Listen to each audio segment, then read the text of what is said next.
So hi everyone, and welcome to yet another Winter Academy workshop.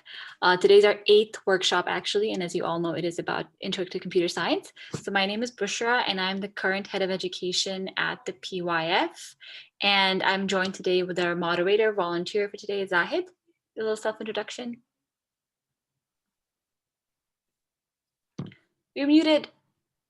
Yes. Hi, everyone. This is Zahid. Most of you who might have joined the previous workshops, you know that I will, come ask you to turn on your camera. I'll ask you, if you have any questions, anything, please let me know and just enjoy the workshop. Thank you. So before I hand over to the workshop lead and let them introduce themselves and get started with the actual content, I'm quickly going to go over some really simple guidelines that are hopefully going to make this a nice, smooth, and fun experience for all of us. So the first is, if you were in a classroom, we'd say, please put your phones away, but we're not in a physical classroom. So what we're going to suggest is, if as much as possible, try to put all the other distractions away and focus on the content of the workshop, because this is not a lecture, this is not a webinar, this is an interactive session. So we want you to stay alert and stay focused as much as possible. And there will be activities for you to try out the different stuff as well. Secondly, we want to make this a safe space for everyone attending, because in order to express yourself, you need to feel comfortable. So try to withhold judgment for something someone else might say. If there's something you didn't understand, try to be patient and listen and be as engaging as possible. Third one, it's kind of important. Another thing that follows from the safe space thing, as much as possible, please try to switch on your cam at least for a brief period of time, so we know that's mostly students here, and it also just improves engagement in general if people have their camera on. And as you keep your cam on, also please keep your mind open so that you can absorb all the new information that you're probably going to be acquiring today. I have a feeling this is not sorry, 1 second. Okay. And after that, the point is about discussion, I think. So again, we said that this is not a lecture, this is not a webinar, so please do come and express yourself and respond to questions. So what if you want to say something? What we recommend you do is, Hashim has specifically requested that you just unmute and speak. You can also use a raise hand function, and we can alert Hashim that there's someone who's trying to speak but hasn't gotten a chance yet. And you can also always put stuff like type in the chat, but whatever possible, just unmute and speak. And we hope new people will speak and answer questions every time. And finally, enjoy yourself. So with that, I am now going to hand over to Hashim. Just a small thing before Hashim you start. So Hashim, I can already see some questions popping up, and they are very much generic questions. Will you answer them during the session, or do you want me to just make a note of them and we keep last 10-15 minutes to answer all these questions? So how do you want to do it? Some of these questions will get answered as we go along in the session, but I think let's say if you see something that is relevant to the hands-on or something that we are doing at the moment, you can stop me so that the person can follow. But for generic questions, I think it's better if we can keep them towards the end of the session. Perfect. I'll keep a note of them. Thank you. Thank you. All right, so get started, guys.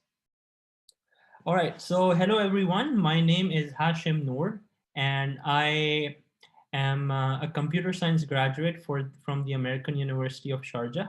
I am currently working as a content and application developer for IBM, and I have been working at IBM for the past 3 years now. And now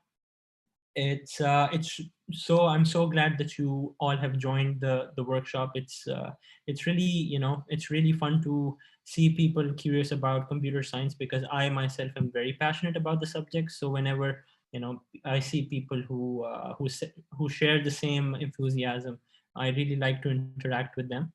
So I want to start this session by telling my story of how I started my computer science journey, and then I'll leave the floor open for you guys to share what is that excites you most about the subject, and what are you what are your expectations from the workshop in general? So I started my computer science journey very long time ago. I think I was in 8th grade when and back then it was, you had to code everything manually. Code editors were not as easily available. So I remember I coded a website from scratch in Python, well, not Python, sorry, using HTML and CSS. And I was able to actually sell that website and make my first paycheck. Uh, by computer through my programming skills, and that's what really excited me and pushed me towards pursuing the subject. And ever since then, since grade 8 till now, it's been what I think 13 years I've been programming, and I have never looked back since. So I hope I can inspire some of you to share in the same enthusiasm with me. And now I would like to, I see there are many people who are, who want to pursue the subject, who are enthusiastic about it. So if you could just raise your hand or directly unmute yourself and ask your questions, or share a little bit about yourself and what is it that excites you most about programming, or what is it that you're expecting to learn today. So who will be our first volunteer? Anyone? No one. Feel free to just call people because sometimes they're shy, but.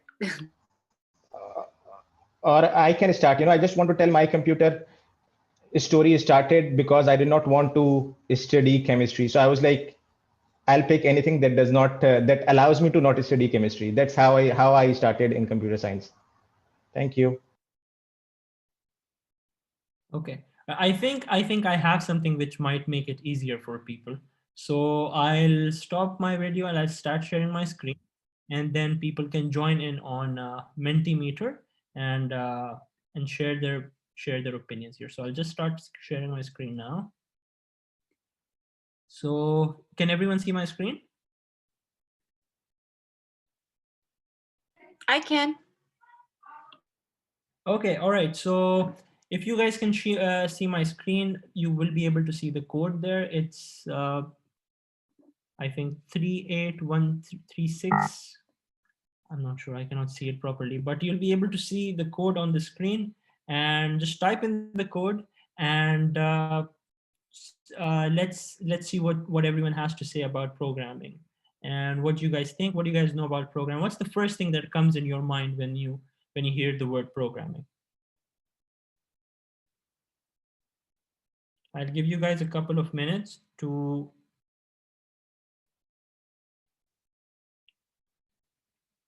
get started.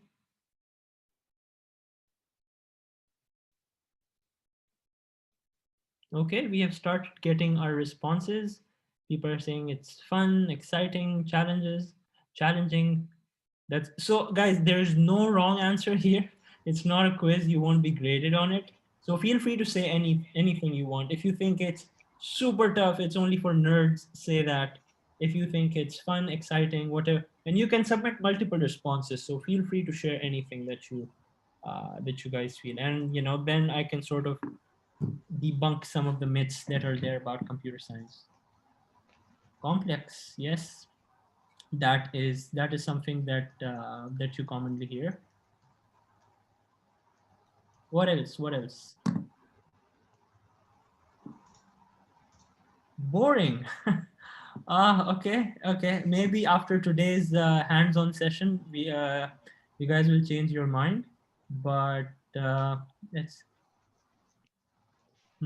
boring, systematic, complicated, interesting. All right, so I mostly see positive feedback, and I mean, for the people who are saying it's boring, and someone's saying robot. Actually, it's you'll actually learn how to create a chatbot by the end of this session. So maybe maybe that's something you'll be interested in. And hard, confusing, enjoyable. All right, so I think there are a variety of opinions out there, and we have a mix of a mix of point of views from people. Someone saying white hat hackers. Wow, you already know something about technology, about cybersecurity. That's interesting. So yeah, like I was saying, we have a variety of opinions, and that's always good to work with. So and uh, yeah, I hope you guys get to learn something, and it's for the people who think programming is monotonous or boring. I hope I can change your mind, even if it's just a little bit. So all right, good. I think now let's move on to the second question. What do programmers do? What do you think you guys do? What do you think programmers do now? Let's when I was studying in university, and and even before that, if someone would say programming, yep, that's what would come to my mind. Hacking. I mean, someone ethical hacking. I only got to know that hacking can also be ethical when I was in university. But yeah, good. That's the first thing that came to my mind, as that used to come to my mind as well. That I'm probably going to be a hacker if I learn programming, which is not really the case. I just want to creating programs, coding, software programming. Someone has said solving problems. Yes, that is very true. The core of programming is solving problem. Oh, not sleep. Ah, that's funny, but it can be true at times. I must tell you guys, it can be true. But you don't sleep because, you know, uh, it's, how do I put it nicely? Well, it's very rewarding when even after a couple of nights of sleeplessness, you finally get the program to work. So, I mean, it pays off. But yeah, you're true. Sometimes you don't sleep. Cybersecurity, debugging. Oh, show off. uh, I don't know what to say about that. Solving problems, yes. Translating business, earn respect in the community. Oh man, just previously someone was saying it's boring, so I'm not really sure about how much respect it is given, but sure, I'll take it as a compliment. Cyber troubleshooting, get paid a lot. Woof. I wish I wish that was the case, but uh, mm, a lot of tries, yes. That someone is saying a lot of tries, yes, that is true. It's a lot of error and trial, and a lot of playing around with things, and that's what makes it challenging. But that again is what makes it fun as well. Translating business needs, that's correct. Yes, working with websites. I'm surprised no one said artificial intelligence or cloud or Internet of Things.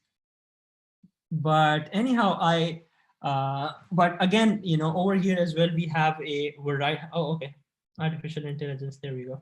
There again, we have a variety of opinions, and I think,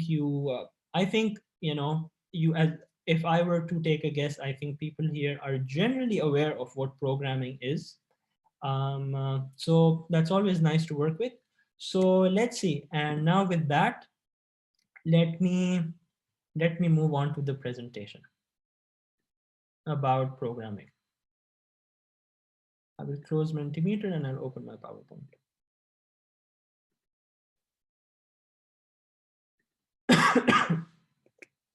So what is programming?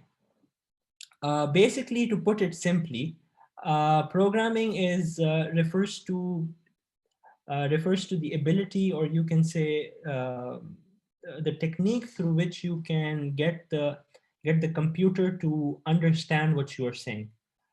In simple words, just like you communicate with your friends, with one another, through programming, you're basically communicating with the computer. Now that, if you think about it on a very broad scale, yes, that communication can also be like a dialogue that you have. If you have a chatbot, you will be speaking with you'll be saying something, and the chatbot will be responding back to you. And at the core of it, yes, there is programming. But generally, if you think about coding or the mainstream idea that comes to your mind when you talk about programming is you'll be writing some code and you'll be able to do things like adding numbers, displaying messages. So simple things like that to very big things like building AI driven programs, building artificial data science models, or IoT programs, and so on. So that is what, in essence, what programming is. Basically a way in which you can communicate with your machine, or computer, mobile, or whatever that is. And now, before I continue, I just want to say that if you have any questions throughout the session, please, I just want to reiterate that please feel free to unmute yourself, and it's okay. Just if there's something bothering you, or if something that you don't understand, just ask me. So now, and I think I saw this questions this question on the chat also. What skills do you need in order to learn programming? And the most common opinion you hear about that is, oh, you need to be really good at math, or you need to be a super genius in order to learn how to program. And well, that's not exactly true. And as cheesy as it may sound, all that you need to, in my opinion, what skills you really need to have is, firstly, you need to have an open mind.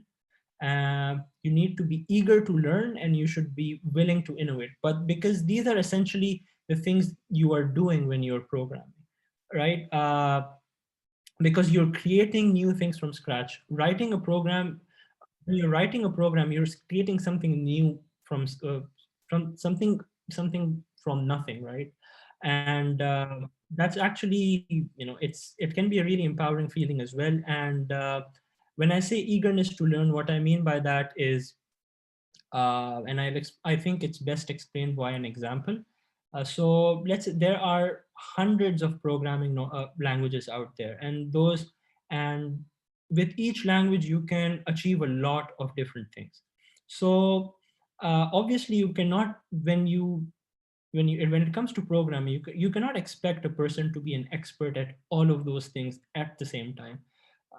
At best, someone will have a very good proficiency at one of those languages or one of those use cases, and so on.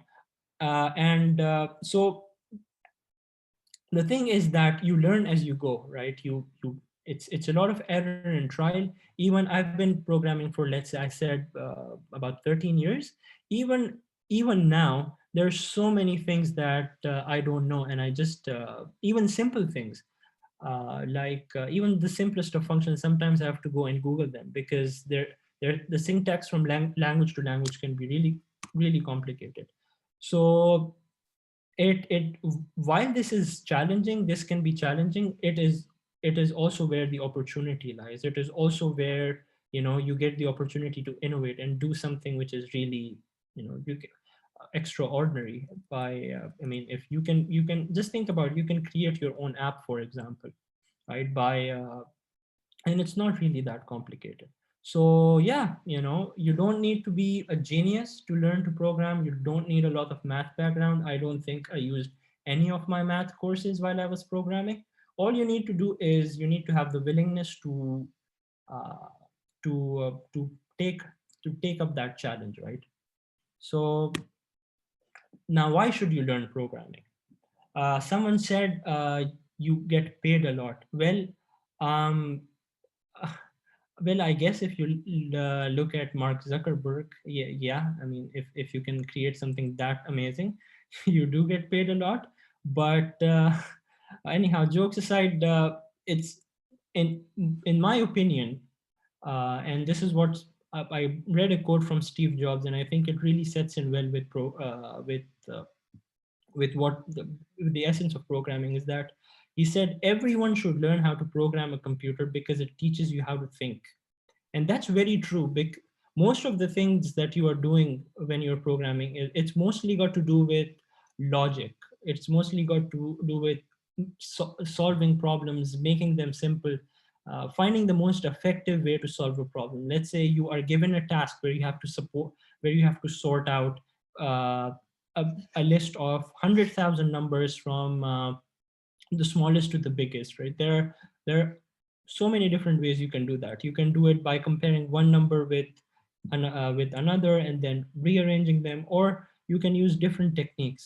So the more innovative you are, the more the easier you'll be able to solve that problem. And it really opens your mind to things, and it teaches you how to think very logically.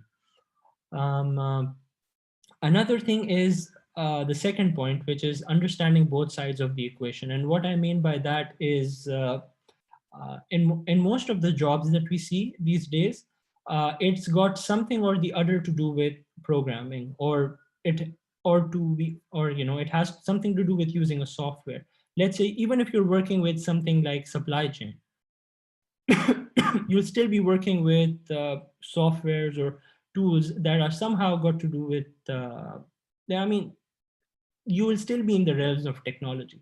So if you have an understanding of how things are working, of how, even if it's just the basics, it can go a long way. And you'll be able to communicate more effectively with the technical people in the team. And it's very likely that in the future, no matter what job you're doing, you'll have at least one or two technical people in the team, right? So yeah, that goes a long way. And obviously technologies are the third point says technologies are ruling the world. And it couldn't be, it couldn't, I think it's very true that nowadays it's more and more, or no matter what job it is utilizing technology in some way, shape or form or the other. Many jobs are being made easy through the use of technology, and so on and so forth. And coming back to the career point, yes, it does give you a lot of good career opportunities, not just with some great organizations, but also some freelance opportunities.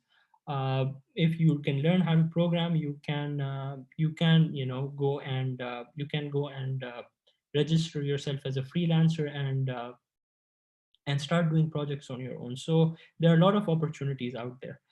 But the thing which excites me most out of all of them, and this is me personally, is the fact that is the amount of what you can achieve with programming. I mean, just think about it, right? Let's say nowadays you have chatbots such as Alexa or Siri, and you give them a voice command, and they respond back to you. And if you really think about it, you are sort of communicating, you're having a human-like dialogue with a machine, which doesn't really have the same faculties as a human being. It doesn't have a voice, it doesn't have ears to hear, it doesn't have a mouth to respond back, but somehow it has been trained to imitate that human conversation, right? And if you think about it, that is something it's something that really it really inspires me. And while it seems simplistic, it is also, it's also very challenging. And that's what really excites me about programming, because of what the kind of things that you can accomplish. And hopefully, we can put this into practice when we in our hands-on session, where we actually build a chatbot. So moving on, I just want to address some of the buzzwords that are currently in the industry about programming, and give you guys a basic idea of what these terminologies are and what they mean. But before I proceed, I just want to take a pause here and see if anyone has any questions. I have been speaking for quite some time now, and I don't want to put you guys to sleep. So I just want to take a pause here and ask if anyone has any questions, if everyone is following along. you guys can share your comments on the chat. So there are a couple of questions, Hashem, one question, that came multiple times is, does programming has any relation with hardware construction? Is computer science related to hardware? Okay, yeah, that's a very good question. So let me address that. Computer science per se is it's if you talk about the term itself, it's got to do with software programming, which is the building of apps, the building of websites, and so on and so forth. But obviously, when also hardware needs to be programmed as well. There are and it's but that comes under the domain of computer engineering. So this is just to give an idea. If you guys are thinking about going into a field or career into the future, and you're deciding whether to make the choice between computer science and computer engineering, this is the idea is that computer engineering is more based on hardware, and computer science is more based on software programming, which is desktop applications, mobile applications, and so on. But I mean, those two fields are very closely related, and oftentimes you see computer engineers who are working as software developers, and software engineers who transition into more of hardware or uh, things like IoT in the future. So they both are closely in line. But yeah, just to make that distinction for you, computer science has got to do with software mostly, and computer engineering is more on the hardware side. So I hope I answered the question. If you guys have any more questions, please feel free to ask me. So there are actually few questions, So one is, how was the first software made? I don't know. I I really have no clue about how the first software was made, but I'm sure you can find the answer on Google. But yeah, unfortunately, I don't know who created this first software. Good. Is Okay. there anything else, or should we move forward? Yeah, I mean, we can continue for now. There are a couple of questions which I will ask them, in next few minutes when you take, Okay. next question break. Okay. All right. Sure. So now the next thing that we have is the hands-on session, where where I want you to where I want you guys to get a bit of hands-on experience with programming and actually build a program yourself. Nothing too fancy, something very small and easy to follow. But yeah, just to give you guys an idea about how things go. So before that, I just want to reiterate on the point that uh, there are hundreds of programming languages out there, right? And you cannot expect everyone to be a genius. So what we will cover uh, what we will cover today will be it will really be we'll be really scratching the surface here, and it does not really showcase what you can achieve, or it's not it does not show you everything that you can do with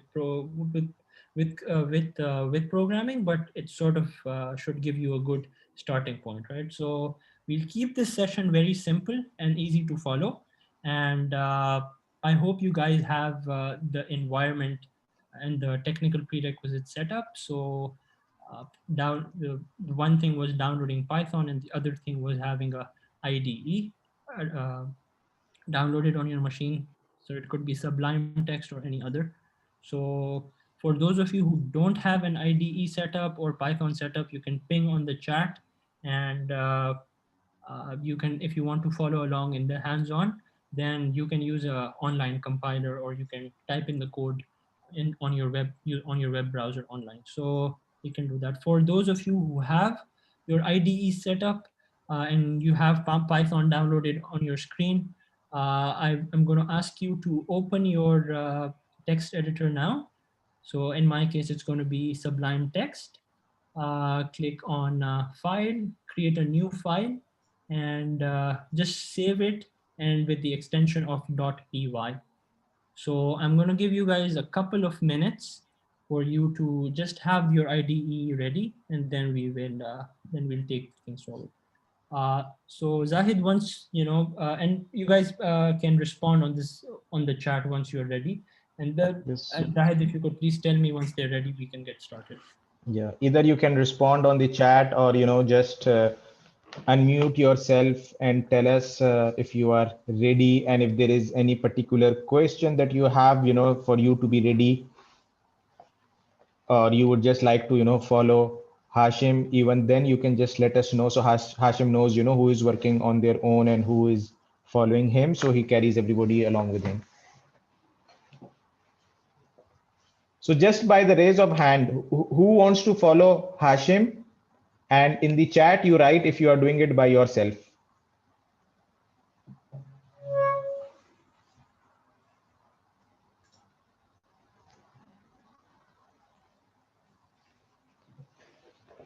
Great. We can see some hands raised, so they would follow you, Hashim. Mhm. Yeah, which is fine. Okay, so for now, just have Sublime text open, and once we get into the hands-on, then we'll start writing the code. Yeah. Let's just give it a couple of more minutes. Yeah, just let's give them one or 2 minutes, and then we'll start.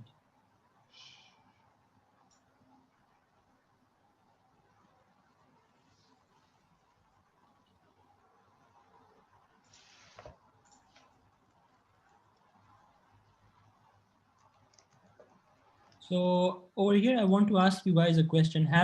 Does anyone have background with programming? Have you guys seen things like variable initialization, conditional statements, loops, functions, classes?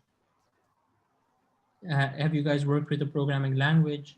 If you have worked with the language, what was it? Oh, okay, C++. So someone said C++. I see a question in the chat. Yes, I'm noting all the questions. So whenever you decide to take questions, I'll let you know.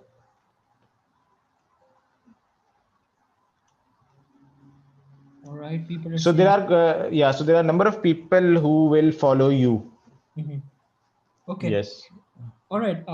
Okay, so I guess let's get started.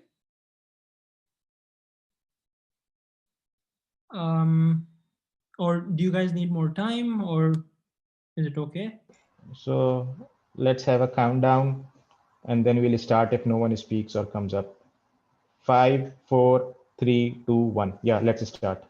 Okay, so there is a question that is saying how to open Sublime text. So Abdullah, don't worry if you are having challenges, with the Sublime. You can simply follow Hashim. Yeah. Or Zahid, you can also send them the link on the chat or of the online IDE, and they can type in the code over there. I think Is it the one? Okay, I'll do that. Okay. All right. So now, when you talk about programming, there are a couple of elements that come up very frequently. And I just want to, and in the hands-on session, I want to give you an overview of these elements and teach you how to write some code and work with these elements basically. So the first thing are print statements, and what print statements are is that what print statements do is they simply allow you to pop up a message on the screen. The message can be as simple as hello world or hello my name is blah blah blah, whatever it is. You simply write one line of code and a message pops up on the screen. Then you have variables, which are spaces in the memory which allow you to store some data. So you can, by initializing a variable, let's say you first give it a name. So you can call the variable X or variable Y, whatever it is, and then you can associate a value to it. The value could be a string, which is a series of letters, or it could be a number, or it could be a number with a decimal point, and so on. We have mathematical operations such as additions, multiplication, division, which you can do with programming. Conditional statements, and I believe this is very important because this is where the logic resides. Conditional statements basically refer to statements such as, if a certain condition is true, then do this, right? So very simple but very powerful of what you can achieve with them. You have loops where which is basically a statement that runs until a condition gets until a conditions get satisfied. And you have functions, which basically refers to, which is how, to put it simply, it's you can package all of these elements in one function or one method, yeah, via the use of functions. And if it's a little confusing, just bear with me a little bit, because once we go into the hands-on, I think things are going to get much clearer. And obviously, if you have any questions, please post them on the chat. So the first task we have for today is to have a simple print statement. And and what this statement will do is that it will just simply print out a message for us, which will say hello world, right? So if you open your IDE now, and let me just make the screen size smaller a little bit. And if you type in this message, print bracket open, hello world, what this simple line of code it does is it tells the machine, it tells your machine that, okay, uh, bring up a message on the screen which says hello world. So now, in order for you to run this program, you need to first save it, which can be done by Control Save, and you can go to Tools and Build. And once you click on Build, you'll be able to see the output in the in the in the in the in the window below. So it's just as simple as that. And if you want, if you can customize the message a little bit. Hashim, just a comment. Is it possible for you to increase the font size, please? Font size. I think I can do that. Yes. I hope it is clear now for everyone. Thank you. Okay. So yeah, you can customize the message a little bit. And change it to my name is Hashim. And if you compile that line of code, that message will be printing out. So it's what this line is doing is that it's written in a syntax, it's written in a language which the computer understands, and it tells the computer simply that, okay, print the message that is in the parentheses. So, and that's what it does. The language that we are using for the purpose of this tutorial is Python. So Python has a different, and which is the syntax that we follow in Python. If you were to be following a different language, the syntax would be a little different, and the way you'd work with it would also be a little different. Just to give you an idea, now it's this is not a functional thing, but I just want to tell you guys how it would be different in different programming languages. So let's say you're working with C++. In order to do the same thing, you'd have to type this. Hashim, sorry, there are two comments. One is if you can speak a bit louder. And the other one is that how do we save as, and why does it say finished in 1.0 second? Okay, all right, good. Okay, so I'll address that. All right, so just to finish what I was saying, basically, this is the syntax that would follow in C++. The syntax that would follow in Java, it would be different. So every language differs. Python, I believe, is I mean, it's one of those. It's easy to follow, and the syntax of Python is a little bit simpler. And yeah, so it's pretty straightforward. You write print, you type in print, you open parentheses, you add quotation marks, and you write in the message you want to print. Now to answer the questions, how do you save as? You click on File, go to Save As, and you can save the file as with any name, but with the extension which is .py. And And also multiple students are saying that they cannot see the output. they cannot see the output. Oh. Are they, in order to see the output, you guys need to go to Tools and click on Build. If you guys are seeing any error, you can share that, and I can probably help you debug it. Yeah. And also, guys, you have to make sure that you have Python, on your machine. Yeah. Okay. Yeah. Some Python. There is, yeah, Python was not found. Yeah. Yeah, so you'll have to download Python. If you want, you can, even though I have Python installed and running, there is one way you guys can check if you have Python installed or not, which is you can open your command prompt, or in Mac, it's called terminal, and you can just simply type in Python.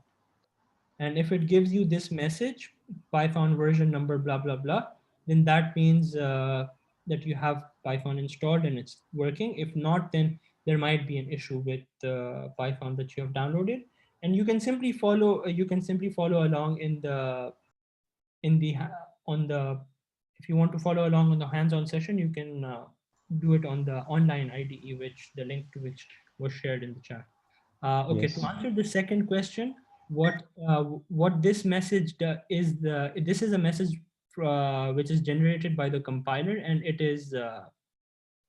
tells you how long it took for the program to get compiled, right? So from the time I clicked on build to the time the time it took for my machine to process and to give me the output, how much time it took. And this is just a setting that is built in the IDE. So different IDEs are have different settings, and I mean, by IDE I mean your code editor in which you are typing in the code, be it Sublime or be it some other code editor that you are using. So yeah, again, I hope that answers your question. For the people who cannot see the output, I would advise you use the online tool in order to complete the hands-on. All right, so this was the most simple example of this is the most simple example of a program that you can write. Like it's nothing fancy, but again, what you are doing is that you're giving the machine an instruction, and it is acting on that. So now So yes, sorry, Hashim. So whoever is having issues, it is fine. You just follow Hashim for now, and once we are done, we will share all the guidelines. So you can just try at your own later, and if not, you can get back in touch with Hashim, and he will be happy to assist you later also. So we all are on the same page. If it would be better if we just follow Hashim in case we have an error. So the first thing that we looked at was print statements. The second is our variables. What are variables? We touched upon this briefly, but what variables are is that they're names that you give to memory locations in which you store certain values. So let's say you want to store the value of the number 7, like just simply number 7, or it can be a string of characters. So let's say hello world, or it can be it can be any message, and you want to save it somewhere. If you want your machine to save it in the memory, and then you want to utilize that value later on, if you want to do that, you would have to put it in a variable. How would you do that? Very simple. You type in the name of your variable. I want my variable to be named as my int. I mean, this is not, you can change it, whatever you can, I can call it my hashive also, right? So just to give you an example that it can be anything. And you put in the equals to sign and the value that you want to put in. It can be a number, it can be a string of characters, or it can be a set of values, and so on. And then once you want to utilize that, this is how you would do that. Let's say I want to print that value on the screen. So you would use in the print statement that we discussed in the previous slide. You would type in print and the variable name of the variable that you want to print. Let's change this back, right? And it will show you the output on the screen. Now, a common question which might come here is that, well, instead of instead of putting this value in a variable and then printing it out, why don't you just directly put it in the bracket? And it's a valid point. You can do that, but as we go along in the session, you'll see why we need to store certain values in a variable, right?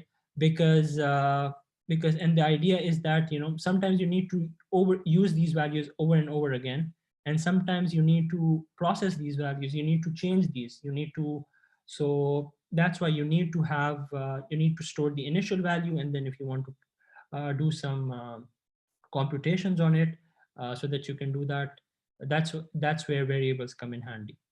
So now let's go and type that on our IDE and see how it works. So I'll remove the code that I had previously typed, and I will put in the name of the variable. Name of variable. That's going to be the name of my variable. Name of variable, I'm going to put an equal to sign, and I am going to, the value that I'm going to assign to this variable is going to be my name. Right, and I'm going to have in another variable, I'm going to name it var1, let's say, and I'm going to give it the value of 80, right? And once I have done, I will let's say I want to utilize these values. I'll type in the print statement similar to what was there on the PowerPoint, print, and I will just put in this name of the variable over here. If I want to print out the second variable, I will have another print statement for that, and I will copy paste the values. Oh, sorry. I'll copy paste the name of the variable. And once I click on tools and build, it will show me print out the name of it will basically, the output will be the values that were stored inside the variables. So again, it's very straightforward. What you are doing really in this, you are selecting a name for a variable, and then you are assigning a value to it. And what this line of code does is that it stores this value in a physical location in the memory, right? So let's say you have 80 GBs of memory on your machine. On one portion of your memory, this small tiny value will be stored. And once you want to leverage that, once you want to print out that value or whatever that is, this value that you stored in that particular location will be pulled from there. So basically, yeah, that's what's happening. That's the essence behind variables. If there are any questions, let's regarding variables or print statements, Yes. we can address them. Yes. And Yeah. So Mr. Hashim, the first question is, are there variables in Python? I think you just answered. Yes, there are variables in Okay, Python. so do we use header files in this programming? We need to use header files in this programming. I'm not sure what exactly you mean by header files, but I mean, you don't really need to this in if you're referring to what we have as like initialization of variables. You don't I don't think you don't need anything for that. Um, um, Okay. The next is, do we have to add brackets? we we have to add brackets over here in the parentheses. We have to add the parentheses over here when we Okay. are when we type in the print statements, but I mean nowhere else. You know, if you're this is exactly the syntax that you'll follow if you want to initialize a variable. I understand some people might have used other programming languages such as C++, in which you actually have to type in some other commands, such as some import statements and such. But in Python, we don't need that. And and the syntax, I assume it might also be different from language to language. But yeah, in Python, this is the syntax that we follow. It's simply the name of the variable and the value. Okay. One last question that I have is, are semicolons used in Python? S- Semicolons in the like this towards the end, no, they are not used in Python. We do use colons, but it will come in later on.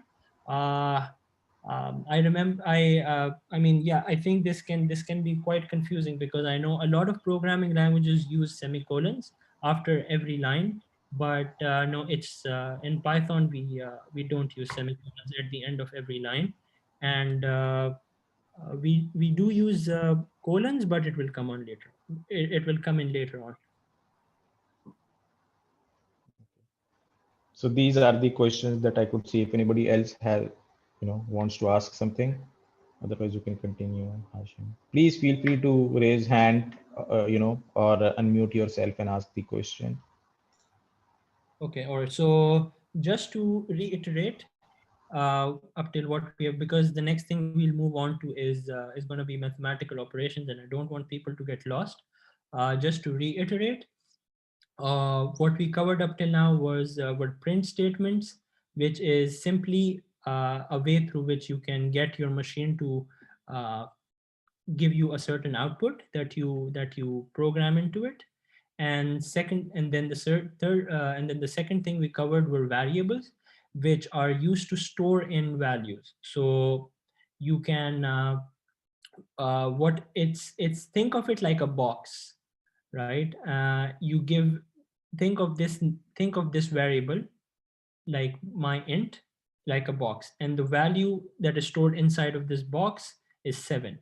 And and then once you want to leverage that, once you want to utilize this value, you plug it into a print statement, or you can use it in functions, as we'll see in the upcoming slides. You just put in the name of that variable, and it will give you the value. It will give you the output. So yeah, just to put it very simply, just think of it like a box or a location in the memory where a value is stored. So that's what variables are. The next thing is mathematical operations. Mathematical operations. Now, one of the major things that you can do in programming is you can you can do mathematical operations like subtraction, addition, multiplication, division. So addition of two numbers, multiplication of two numbers, and you can I mean, there are some other operations you can do as well, but such as finding the remainder, percentages, uh, so you can do these mathematical operations in a program through the use of codes.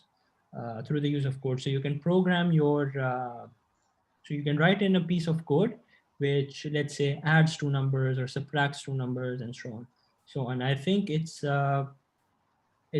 pretty straightforward, and I think it's best explained via an example. So let us go ahead and go ahead and do that. So let's say I have, firstly, what I'll do, I'll initialize a variable. I'll call this number 1, and I'll assign it a value of 7. And then I will, initialize a second variable, and I will give it the value of, the name will be number 2, and I'll give it a value of 3. Now, if I want to, let's say, do some computations with it, I will initialize a third variable. I'll name it, let's say, answer. And the value of this variable is going to be the value of number 2 subtracted from the value of number 1. So I hope everyone can follow it. What's happening is you're taking in the value assigned to this variable is 7. The value assigned to this number is the value assigned to this number is this variable is 3, and you are just subtracting these two values very simply, and you're storing it in another variable which you are calling it answer. And now, in order to see what the answer is, you can put in a print statement, open parentheses, and say, and just simply put in the name of the variable for which you want the for which you want the answer. And once you click on Control B, you'll get in the value, which is -4. So which is 3 minus 7 is going to be -4. You can switch it around as well. Let's say you want number 1 deducted from number 2. You do that, the answer is going to be 4, because 7 minus 3 is going to be 4. And you can do all sorts of operations. You can add it, you can subtract, you can multiply these numbers just by simply changing the operation that you are doing. So if I put in the operator for multiplication, I click on Control B, I'll get this value, and so on, right? And this, I mean, it's not just limited to 2 numbers, you can have multiple as well. Let's say you can have a third number over here, we'll call it number 3, and you want to do this. You want to multiply these 2 numbers and you want to subtract number 3. You can just add that, and if you do Control B, oops, okay, so I made an error here. Now I will I want to ask this question to you guys. Can anyone tell me what the value is?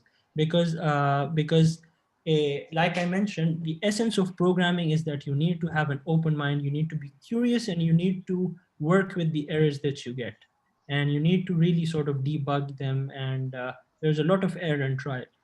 So I want to ask this question to all of the people on the session. Can anyone tell me what the error is over here? Like, why did my compiler tell me, instead of giving me the answer, it threw an error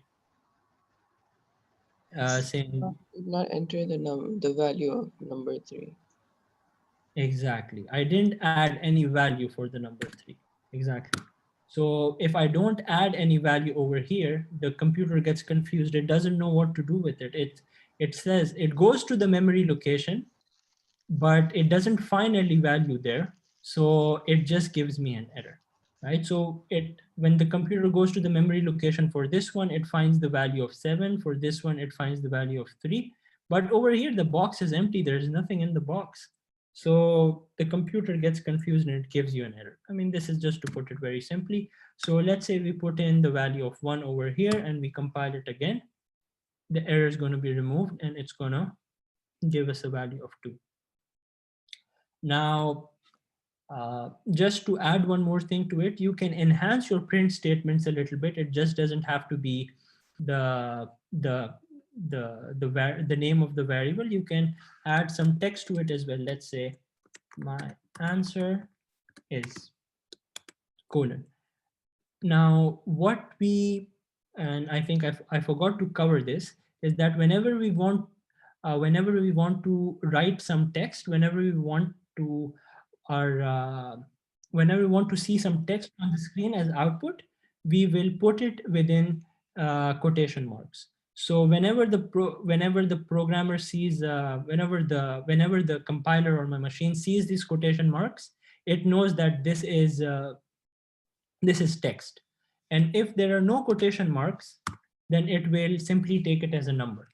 So even if it's, let's say I add this text, it will the machine is going to think it's a number, right? So we have to specify whenever we are typing in a string of characters, we have to always put it in quotation marks. So this is one pointer that you have to remember. So let me enhance my print statement a little bit, and I'm going to say my answer is colon, and then it's going to give me and then the value of the answer is going to be appended to the string of character. I'm going to control B this. Okay, I think, okay, so I made a small error here, and the error is that I forgot to add this plus sign, which sort of appends the answer to the value of the variable to the string. Oops. Okay, interesting. All right, so yeah, let me read the error here. Okay, so the error over here is saying that this is a string and it cannot be added to a text. So all right, so what happened over here is that I have a series of characters, and I added a plus sign and I put in a name of the variable, which essentially what's stored over here is a number. So now the program, the machine obviously sees this as an error, because you cannot add it as a, you cannot add a number to a character, obviously. So we can simply add another print statement in order to go around this, and we can put another print statement, and we can put in this. So now what it will do is it will first run this one. It will print out this, it will show this message, and then it will show, it will print out the value for the variable. So if we do that, then yep, the answer is, I have a typo here.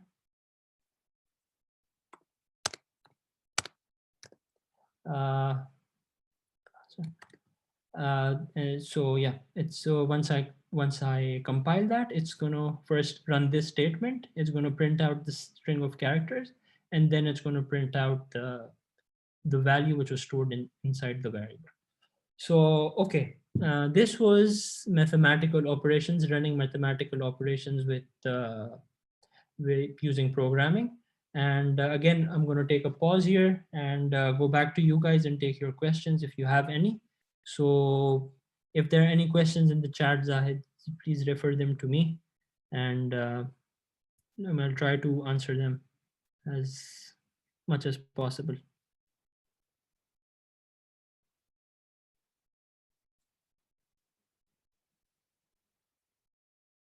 Zahid, are you there? Sorry, I was on mute. I will just, there are multiple questions. People are talking about their errors, but one is there a way to get these separate answers via only the use of one variable? Via the use of one variable? Yes. Separate answers. I mean, so if it is the same value, obviously, you can use it. So you can use number 1 plus number 1 plus number 1, multiple times, and you can get the answer. So you can use one variable multiple times in an equation, I think, if that is the question. Okay. Yeah. If the question is, can you use this value multiple times? Yes, you can do that. So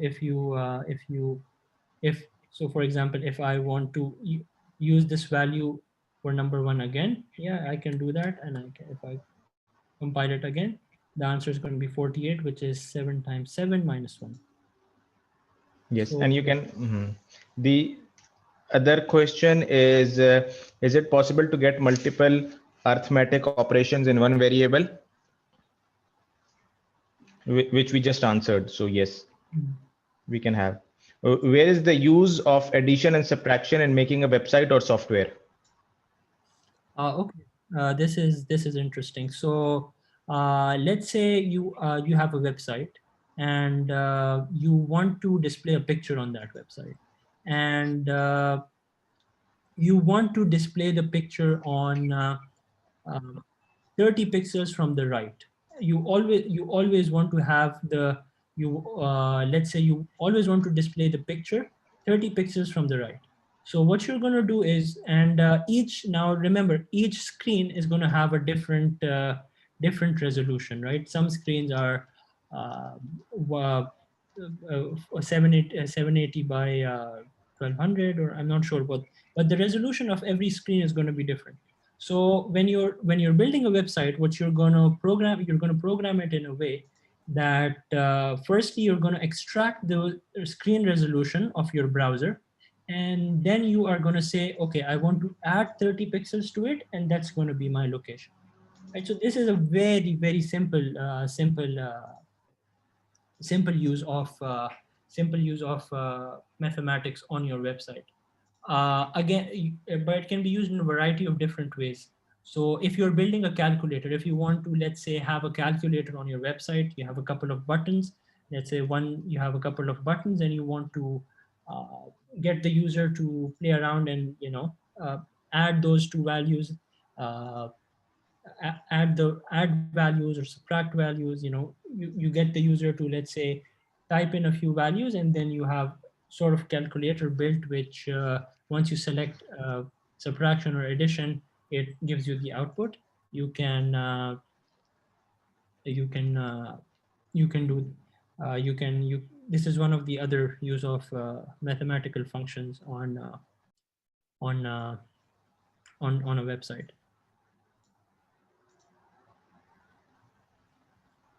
All right, so should we move ahead?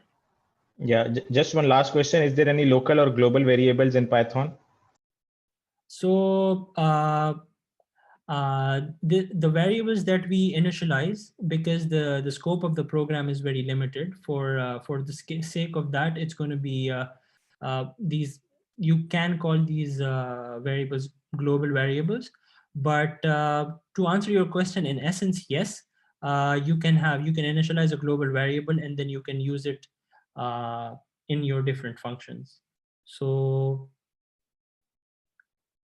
yes, yeah, to answer your question very simply, yes, we have global variables, and if you initialize a variable within a certain function, then it will be classified as a local variable. Now, I don't want to confuse the other people who might not know these terminologies, but uh, uh, but uh, but yeah, just to answer your question, this is what, in essence, uh, there are global and local variables in Python. Okay, now let's move on to conditional statements. And this is my favorite bit in programming, because this is where the logic comes in. This is where you're actually getting the computer to do certain, perform a certain task if a condition is met. So let's say you are building an application for a thermometer, and you are getting in the values of temperature from a certain hardware, let's say, right? And you want to display some output on the screen. And if the temperature is below a certain value, you want to print that it's cold. If it's above a certain threshold, you want to say it's hot or something like that. So you can do that through the use of conditional statements. And I mean, this is just one example, and there are so many other ways in which you can use these conditional statements. So let's say if you are sorting numbers, if one number is greater than the other, you can assign you can put one number as you can put the smaller number first and the larger number later. So you can compare two values. You can see which one is greater, which one is less. You can have some other conditions added to it as well, that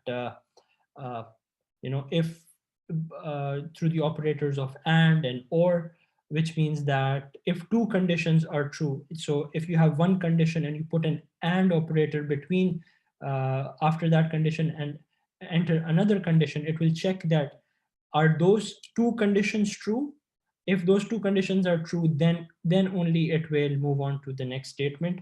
Otherwise it will skip that, right? So conditional statements, basically what they allow you to do is you get the computer to check if a certain statement is true, if a certain condition is being met, and if it's being met, it's going to do some output. So now let's put this to practice, and then if you guys have any questions, I can take that. I'm going to remove whatever I have now, and I'm going to take a very simple example. I'm going to initialize two numbers. I'm going to call it number 1. I'm going to give it a value of 10. I'll have another number. I'll give it a value of 20. And now I will put in a condition. I'll say if number 1 is greater than number 2. I'll put in this statement. I'll put in a colon, and I'll go to the next line, which means that if this condition is satisfied, the machine is going to do what comes after the colon. So if this is the condition, then I will print number 1 is greater. Right. So if the first number is greater than the second number, this is what we do. However, now what if this condition is false? What should the machine do? For that, we type else. We put in a colon, we go to the next line, and we say print number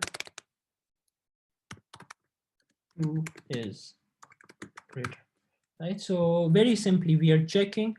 So we put in two numbers, we put in a operation, we put in a comparison operation between them. So we put in a conditional statement which says that if this condition is met, then do this. If this condition is not met, then you do something else. So let's compile this and see. And over here it says number 2 is greater, which is in fact true. And now let's change the values a little bit. Right, I'm going to switch in the values. I'm going to compile this program again. Now it's going to tell me number 1 is greater. So this is very simply what you can do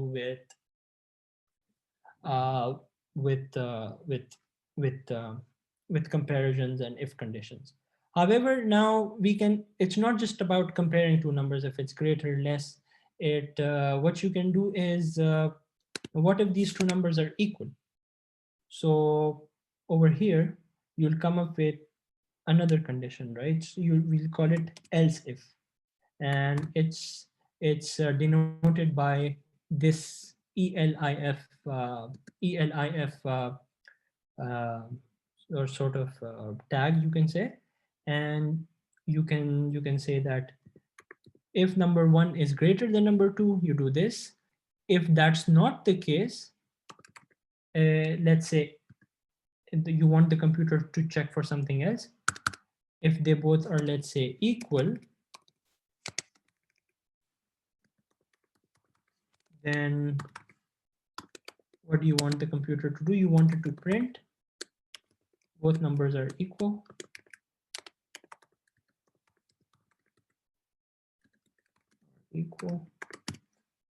So now if we make these two values the same and if we compile them, it's going to tell us that both numbers are the same. So in essence, what you are doing is you are putting in a statement, and in the first statement you're saying that if this condition is true, then do this. However, if this condition is not true, then check for this. And you can add in multiple else if statements, right? So you can keep on adding them. And then finally, you are telling them if none of the conditions are met, else if the program does not find in the answer in any of them, then finally the last statement is going to be, okay, well, print this. So in essence, this is what you're doing. And now this is where it gets a little tricky. So I'm going to take a pause here. And before I go into more details, I want to ask you guys if you have any other questions. And if you have any questions, please feel free to ask.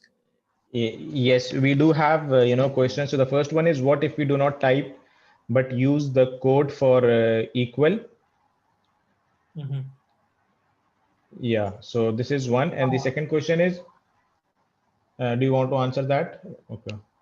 Okay, so if we type in if I guess this is your question, that if we, instead of typing equal, if we just put this Yes. this value, what's going to happen is good. It's so, like I said, whatever is between quotation marks, the machine is going to treat it as a character. So it's just going to simply print Sir, it as it is.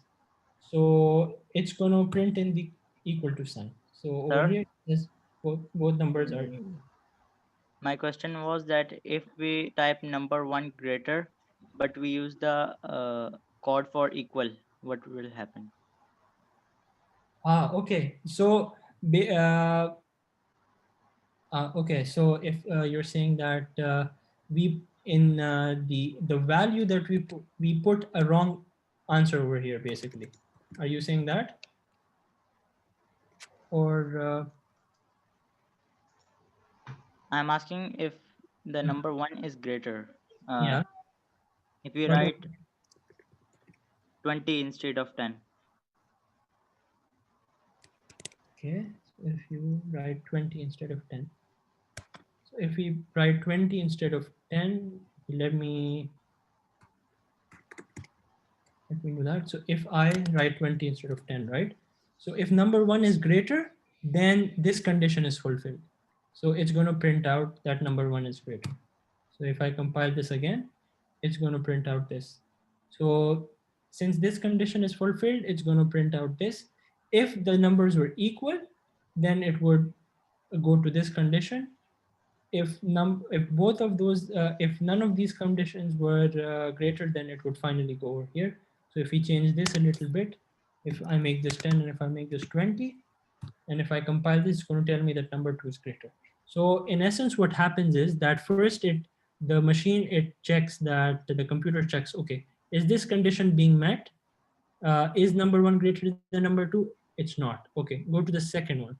Is number one equal to number 2? No, it's not. Okay, well, then if none of these two conditions are being met, then simply output this.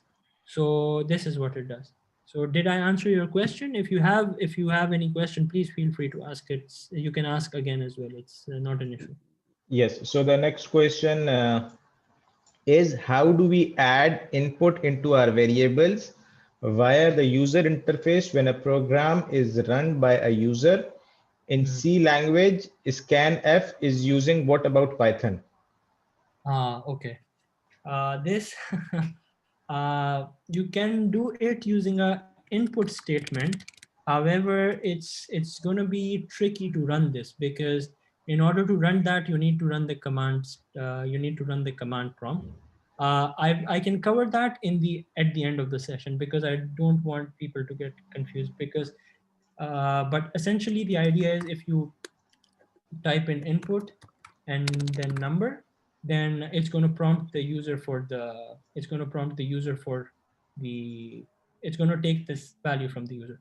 Anyhow, just to answer the person, I will cover this at the end of the session. Okay, perfect. All right, so now let's move on to loops. And loops, again, is they're very closely in line with conditional statements. And what they do is that they run the same condition over and over again uh, until a condition is met. So in the code that I have written on a screen, what it does is it checks that if the value of this variable, as long as it's less than 5, it's going to print out that variable on the screen. As soon as it's this condition is as long as the value of this variable is less than 5, it's going to fulfill this condition. As long as this condition is met, then it will stop. So because this condition has it's not true anymore, so it will not go ahead and print out this variable. So let me go back to my Sublime text and see how this is going to work in practice. Let's say I have I firstly I'm going to initialize the value of the variable. I'm going to call it count, and I'm going to give it the value of 0. And I'm going to go to the next line, and I'm going to say that while the value of this variable is less than 5, I'm going to put in a colon. I'm going to go to the next line, which means that as long as this condition is true, my computer should do this. It should print count is less than 5, right? So, and what we'll do in the next line is that by every time this condition runs, we'll increase the value of count by 1. So the program will run the first time. It's going to check it's going to go here. The value of the variable count is going to be 0. It's going to to put it simply, it's going to go in the memory location. It's going to see, okay, what's the value inside the box? It's 0. All right. So you go to the next line. You say, is the value less than 5? Yes, it is. You complete, you fulfill you print the following statement, or you do whatever you're asked to do. And then you go to the next line and you increase this value by 1, right? So you add 1 to the variable count and you store it again. And initially, that's why we use variable, because we want to keep on using them again and again. So if I build this, it will run this statement 5 times, right? Because after 5, when it comes here, if the value is greater than 5, it will basically, if it comes here, it will it will stop. It will not go ahead and print these lines, and it will simply stop. And this is what it did. It stopped after the 5. So if I increase this value, if I change this condition, let's say if I change this to 10, and if I compile this program again, it's going to print this statement 10 times. And now let's say if I make it greater than 10, right? While count was greater than 10, and if I compile it again, what will happen? No value gets printed. And now I want to ask this question to the users. Why was no value printed on the screen? The first time we ran it, it said, it printed out a certain value 5 times. The second time it printed the value 10 times, but the third time nothing got printed out. Why is that? Right, exactly. Because the count is 0. Exactly, because count was initialized as 0. So from the get-go, this condition was never met. So if this condition is never met, what comes after it will never be run, right? So yes, your answer is correct. The condition was never, as long as the condition is not met, it's not going to be run. So if I change it again to less, and if I compile it, it's going to run. And if I change it to some other condition as well, even if I make it equal and I compile it, it's not going to run. So yeah, that's basically what loops are. I know this is getting a bit tricky as we go on. So if you guys have any questions, please feel free to ask. Right, I'm going to take I'm going to wait here for a while, and I'm going to wait for your questions here.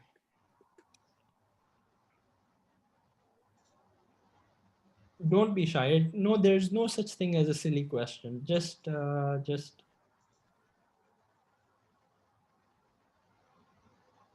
I'm going to open the chat window myself as well, just to be able to follow. Yeah. And okay, I see a question over here. It says that plus equal to 1 and equal to plus. Okay. So the question is that what if I do this? Plus equals to 1. Does it have the same function? Yes, it does have the same function. This is the same as equals to count plus 1. So these statements are basically identical. It's just a shorter way to write them. So essentially they do the same thing. Even if you have this statement and you compile the program, it's going to give you the same result. If you change this and if you have this statement, it's going to give you the same result. So so ideally, yes, it's a shorter way to write the same thing. Can we turn a Python code into a flowchart?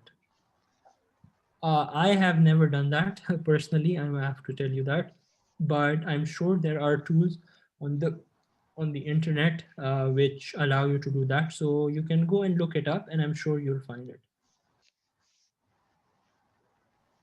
Okay, there is another question. What if we make a loop until 5 times 1 or 5 times 5? So if we make the loop until, let's say, so 5 times 1 is going to be 5. So it's going to be the same thing. It's going to run 5 times. If we make it 5 times 5, it's going to run it 25 times, right? So if I make this 5 times 5, and if I compile it, this is going to run 25 times. So basically that's the difference.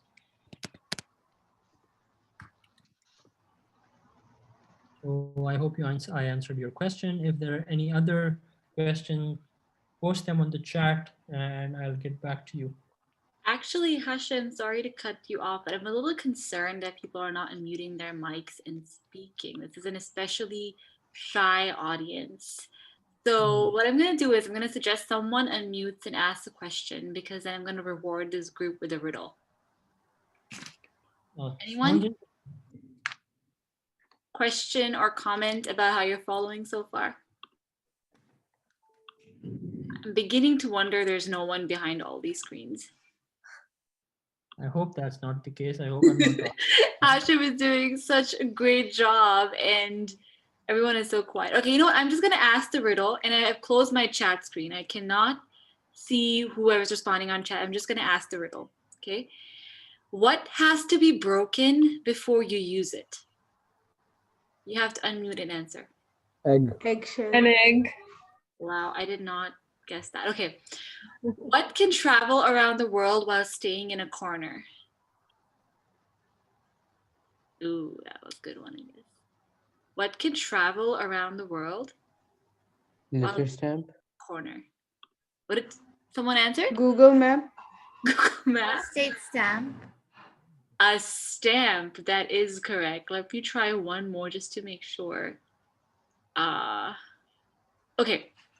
What goes through cities and fields but never moves? Road. I feel like you guys have been to this website that I am on. So you guys are all correct. All right, so I have verified, Hashim, that these are not bots. They are human beings. So I think we can continue. All right, perfect. Okay, so let's go ahead and cover our last component of today for this exercise, and then we'll move on to the breakout session in which you guys will be able to follow, in which we have a small activity that I have planned for you guys, and you'll be able to do it in groups. So, all right, so let's complete our Python tutorial for today with what are functions. So essentially, a function is a block of code, and if you want to, and it has a bunch of statements underneath within it, right? So these statements can be loops, it can be conditional statements, mathematical operations, and so on. And so a bunch of these things are grouped together within this within this small block of code, you can say. And then once you call it, and I will explain what I mean by calling it. And once you call it, though, all of these conditions will be executed. So whatever it is that is within those within that function will be executed. And now I'm just going to quickly go to Sublime Text and actually show you what I mean, because I guess it's easier to understand uh, uh, through the hands-on, right? So how do you define functions? In order to define a function, you first have to write in the keyword def, and that's just how you. And again, in different programming languages, the keyword is different, but in Python, it's going to be def. And then you're going to put this function, give this function a name. I'm going to call it function. I'm just going to call this function a function. And I'm going to put in parentheses. And the role of these parentheses is that these parentheses when you call the function, you can put in values in these parentheses, and these values can be utilized within the line of code that the lines of code that you write. So anyhow, let's practice some more, and you'll understand what I mean, right? So you'll write in the keyword, you'll write in the name of this function, and I'm just going to change it a little bit. I'm calling it function, I'll call it my function, and I'll put in my colon, and I will say that, well, in this function, what this function is supposed to do is very simply, it's supposed to print hello. That's it. That's all this function is supposed to do. And now if I want to, if I go ahead and compile this, nothing will happen. The reason why nothing happened is because, well, we have some smart people in the audience. So I want to see if someone can answer my question. Why was nothing printed out? I wrote a print statement, hello, but it was not executed. Why is that? Let's see. If anyone has the answer, I'm going to monitor the chat. I think Abdullah wants to say something. Yes, Abdullah? Because there's nothing in the brackets in front of function. No, that's not the answer, unfortunately. But good try. Anyone else who wants to give it a shot? So I would suggest that someone gives it a shot. Otherwise, Mr. Hashim might start calling names.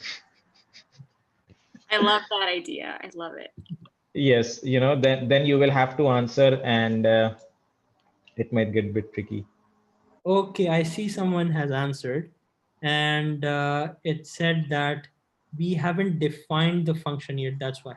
I'm not sure what you mean by define, but I'm going to assume that what you mean here is that you haven't called the function, right? So as I explained to you, in order for the function to run, you need to call it, right? Now you have defined it. I defined the function. I told my machine, okay, this function with the name of my function is supposed to print out this statement. And now in order for it to run, I actually need to call it. And in order for you to call it, you just have to put in the name of the function, and that's it. And you just put in the parentheses. And if I compile it again, it's going to give me an answer. Now, someone was saying that the parentheses are empty, and what is the role of this parentheses, right? So what you can do with these parentheses, you can define certain values.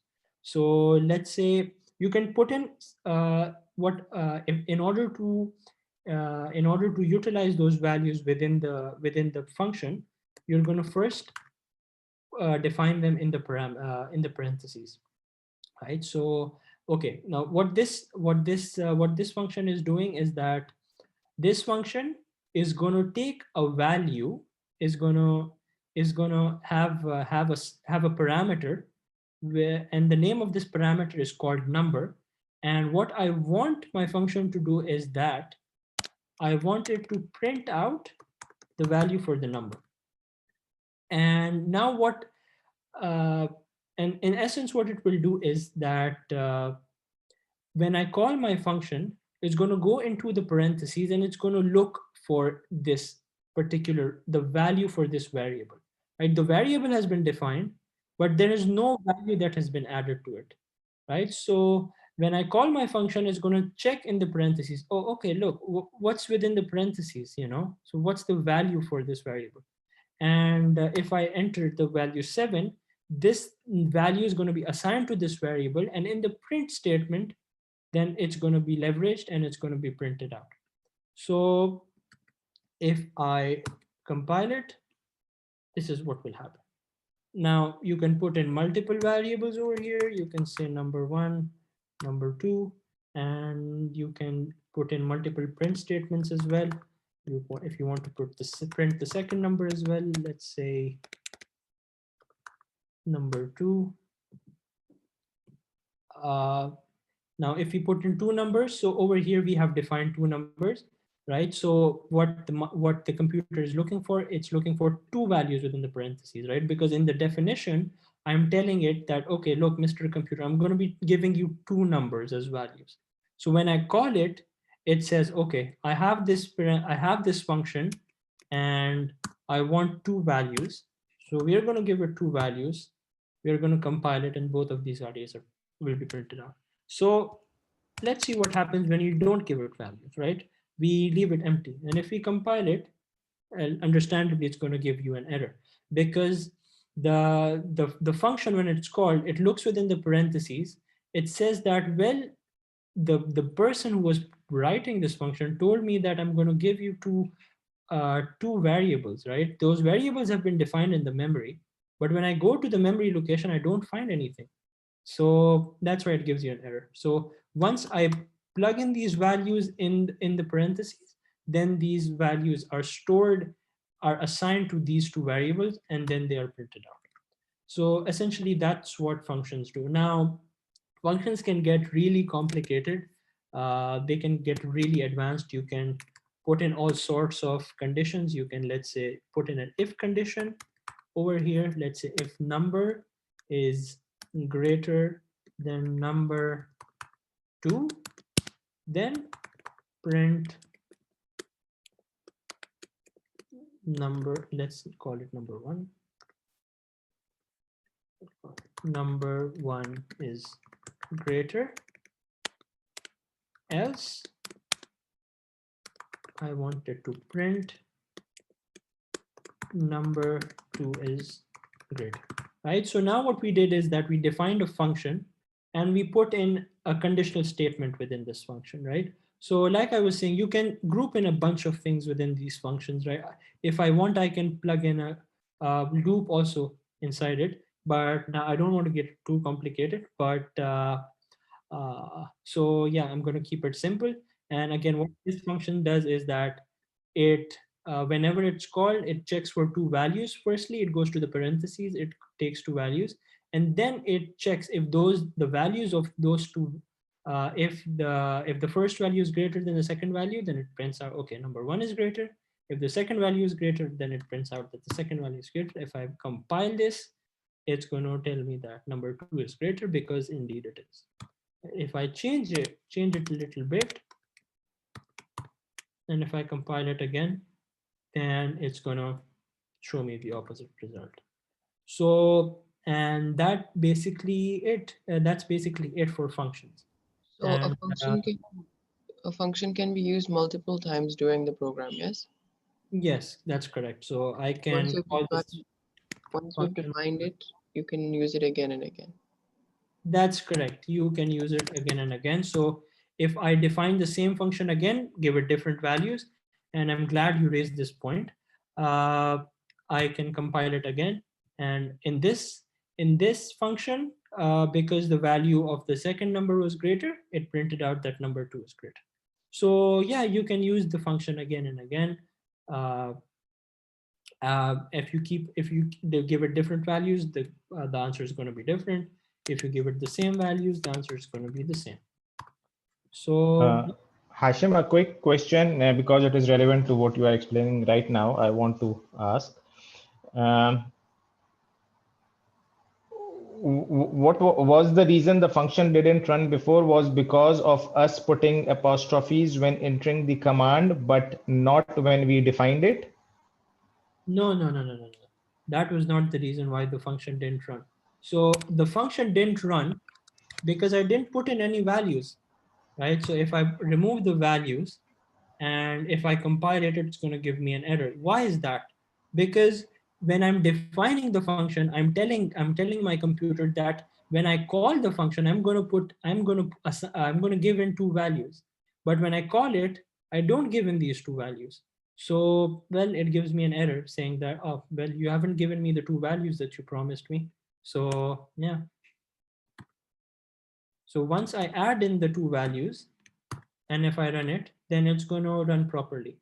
And even if I don't give it two values, if I give it one value, and if I try to compile it, it's going to give me an error again because when I promised this guy two values, right? And I'm giving it only one.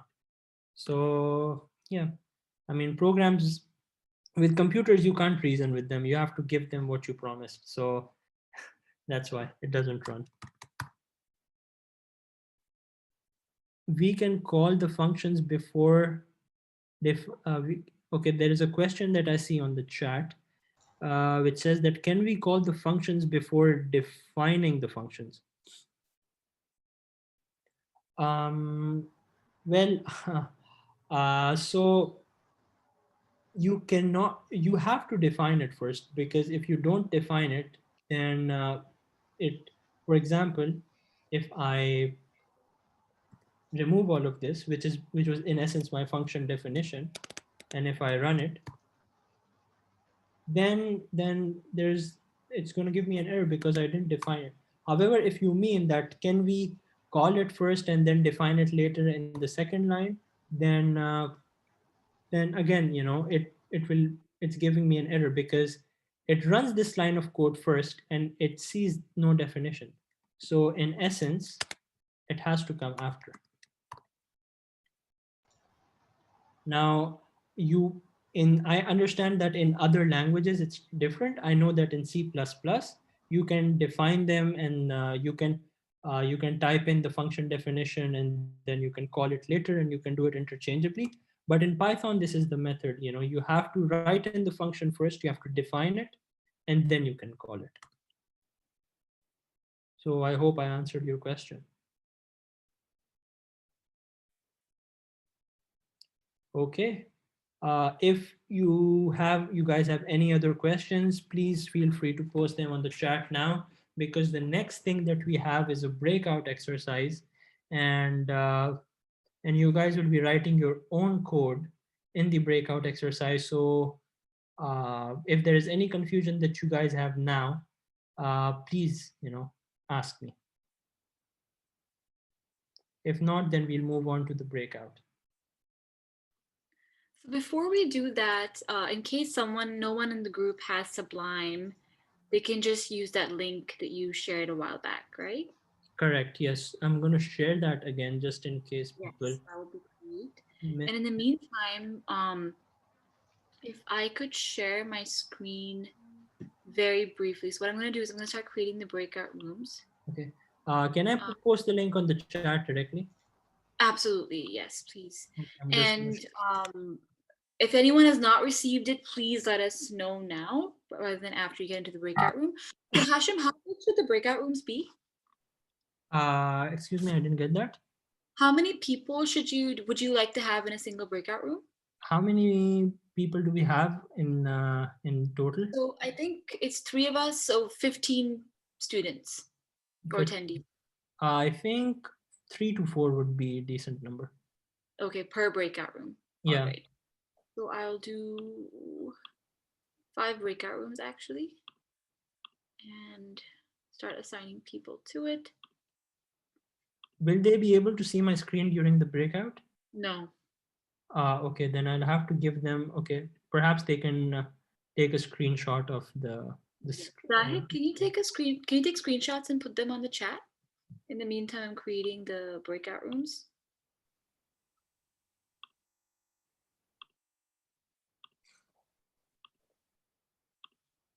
So yeah, I mean, the participants themselves, they can also take screenshots and post them on the chat. Would you like to join a breakout room? Yeah, actually, I would like to see how people are thinking. So yes, do put me in one. And you can also, I think you can jump around as well if you like. So how would you suggest people approach the activity in the breakout room? Okay, yeah, that's good. So basically, I want you guys to I want you guys to basically you have as I mentioned, you know, a lot of programming has got to do with error and trial. So I want you guys to give it a shot. I know these questions can be a little bit daunting, but give it a shot and just try to see simply whatever you can come up with it, and feel free to use the internet. If you I don't expect you guys to learn all the syntax in just the brief session that we had, so use the internet. I have been programming for quite a number of years now, and I use the internet for syntax all the time, even for the simple, even for simple codes like this one. I have to use the internet sometimes. So it's completely fine. And there are multiple ways to solve this. There are a lot of ways, and I'm really curious to see what you guys do. And just yeah, I'm going to give you guys a hint and say that, you know, just all it's or you will feel free to use anything you want. You can use the internet. If you guys have a textbook beside you, you can use that as well. If you guys have someone who can come in and help you, it's that's also fine. But yeah, just have an open mind, and don't get uh, too worried about what the answer is going to be, because in the end we are going to solve these questions together later anyways. And how long do they have in the breakout rooms? I would say 15 minutes. We can give 10 them to 15 minutes. 10 minutes. Yeah, let's say 10 minutes. And then because we also have a couple of other things to go through and closing, so we can do that. Awesome. Okay. So I'm going to open all rooms. So in case anyone here has not experienced breakout rooms before, what's going to happen is you're basically going to go into a sub Zoom meeting. So you're in the same Zoom meeting, but it's going to break down into 5 Zoom meetings. You're going to get an invite to join a room, and you should accept that invite if you want to participate in the activity. And then you're going to be able to, so you're not going to be able to message anyone outside of that breakout room. You'll only be able to interact in the breakout room. Please don't stay on mute, interact with each other. The whole point is for this to be a team activity. All right, and then once we're done, definitely you will see a message saying that I will be able to send you messages throughout. So I might be doing that, and I'll give you a heads up when we're about to close. And then when I do close, you'll have a minute to join the main Zoom room again. But in case you decide to leave the Zoom, the breakout room on your own terms, please click leave breakout room. I'm actually going to see if I have the PDF open, which has this. Second. So basically, when you click where you see end, or where you see end meeting, leave meeting right now, over there you'll see leave room. All right, and then I'm just trying to see if I have that thing open really quickly. I want to show you what it will look like. Okay, there we are. Can I share my screen for just a second, Hashim? Just 1 second, let me stop sharing. Okay, I'm just going to share my screen very quickly. So basically, I want you to be careful about leaving the meeting and leaving the breakout room. So you'll see leave room, and when you click that, you will get 2 options. So just be sure to say leave breakout room and not leave the meeting. Otherwise, you'll miss out and you'll scramble around to find the link. Okay, so with that, I'm now going to open all the rooms, and you can start the activity. We can also post the tasks, the task in the chat, right, Hashim? Yeah, we can do that. Yes, of course. I'll just copy paste it and send it on the chat. Yes. And before we start, I just want to give them a final thing that if you, don't think that you have to address all of these tasks and finish and get them running perfectly right. try to attempt them, and even if you can't, even if you get through one, or even if you don't get through one, it's fine. You know, it's not like, I mean, it's, you're not in an actual classroom, so you don't have to, you won't be marked on the completeness of your 3 tasks. So even if you can get through one, it's fine. And even if you can't even get through one, that's also fine. I have shared all of them on the chat. And all right, so I think we can start now. I'm going to open up all the rooms. So you've all been invited to breakout rooms. Please join the room that you've been invited to. You have 10 minutes.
Hi guys.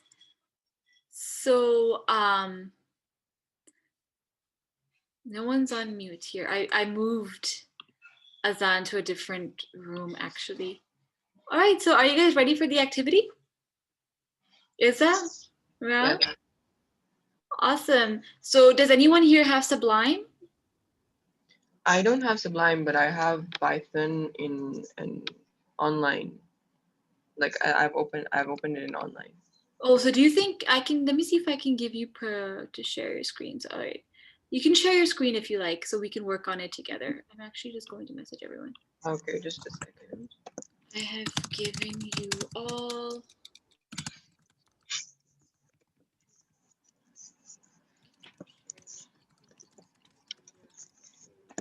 Okay. Here.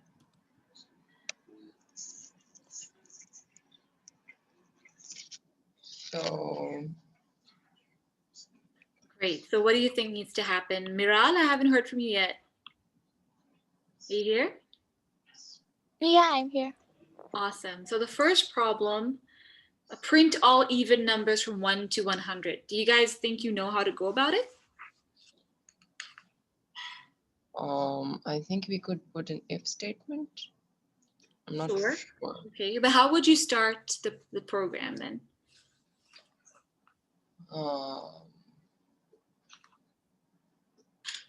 So I would give a loop first for count equal. Okay, let me write it down.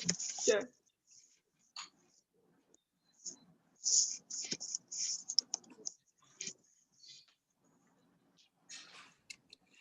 Miral, have you been able to use Sublime? Just a second. No, I'm actually using phone right now. Oh, all right. No worries then.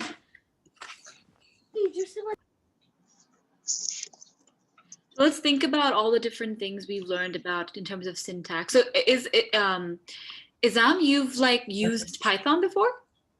Yeah, I have used Python before. I learned how to use Python in my school. So great. Which school is that? Al-Sadiq, I used to, we programmed, like we've done all this before. And also like some of the students, we did C++ as well. And we designed a few things. Oh, that's great. So you're kind of good at programming. That's really nice of your school to cover it. Yeah. Okay, so are you going to be able to share your screen? Yeah, just a minute. I don't know why it's showing an error. No problem. So Miral, is this your first time coding? Yes, it's my first time. I'm in grade 10. Okay, great. So maybe Izza can help you figure out how to do this. So basically, let's think about all the things we've learned, like what is a variable, like what is an if statement, how to print things, how to write a function. So all of those things are going to come in handy for all of these questions, honestly. So. Okay. It should work now. All right. I'm actually going to move to a different room for a little bit. But you guys, I'll be back, and maybe Iza, you can walk Miral through how you would approach this problem and think about all the different tools you would use. All right? Okay. Okay. Thank you. Okay. So Miral, you there? Yeah. Okay. So I think we would use a count, 4-count loop, while loop, and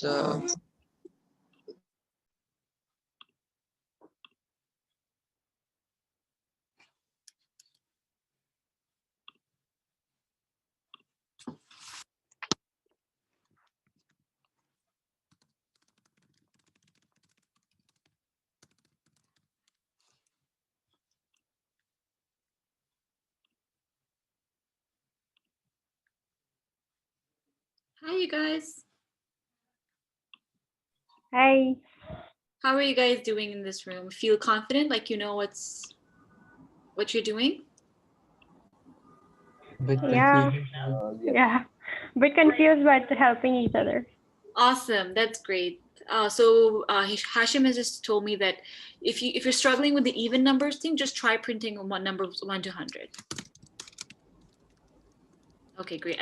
Since you guys look like you're on your way, I'm going to join a different group and see what's going on. All right.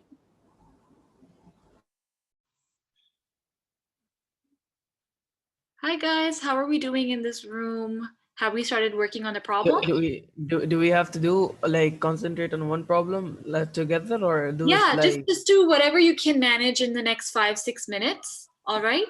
So does anyone here have Sublime or the online IDE that Hashim shared?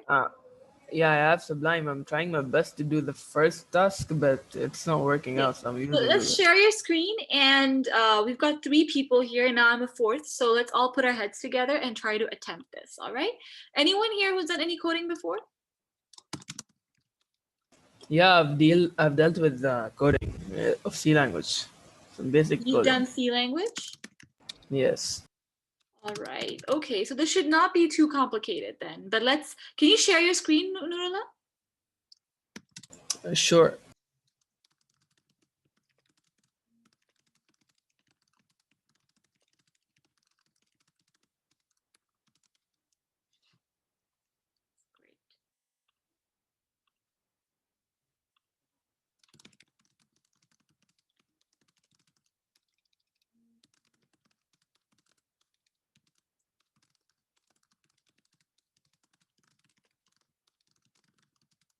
Is it visible? The Sublime? Yes. I'm just sending a message to everyone that let's not stay stuck on one problem, try to do as many as possible.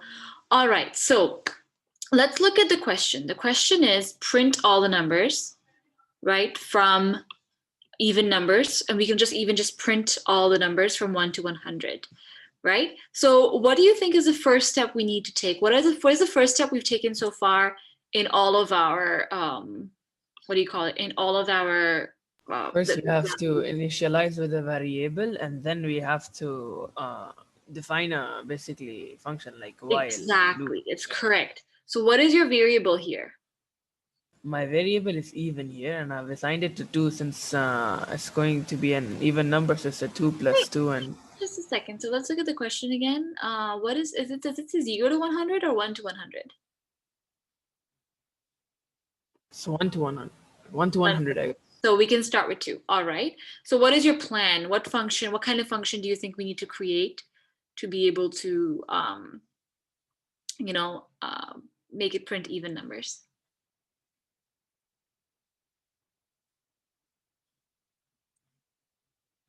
I'm thinking of it right now. I did one while loop consisting of even this did not work. It just kept on saying the value inside the even variable, nothing else. Okay. Can you write that function for me again, please?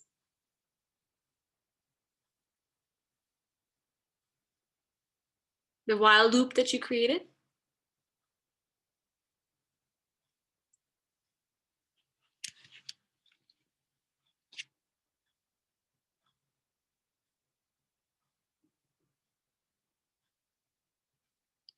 Mahanu and Arisha are awfully quiet. What's going on, guys? Are you following? Attempting. Really learning. Okay. Is it your first time coding at all? Yeah, that's why. Okay. So I I'm feel an like art student, that's why. coding is a lot like cooking or doing any kind of a process where you have a certain number of ingredients. You have to think about how do you use those ingredients to get the outcome that you need. So we think about all the tools. So we learned about variables, we learned about functions, we learned about if statements, and we learned about while statements. So how can we use these to execute a software? Okay, ma'am, check it out. Check it out. You see, the value keeps on repeating itself. Okay, I'll have to add an increment and let's see what happens if I add an increment. Sure. Okay. So you're basically right now, you're just telling while even is less than 100, just keep printing even, right? But the thing is, even is always going to be less than 100 because you're not adding anything to it. That's what I said. Okay, you're adding, you're going to add that to that. Yes. Okay, great.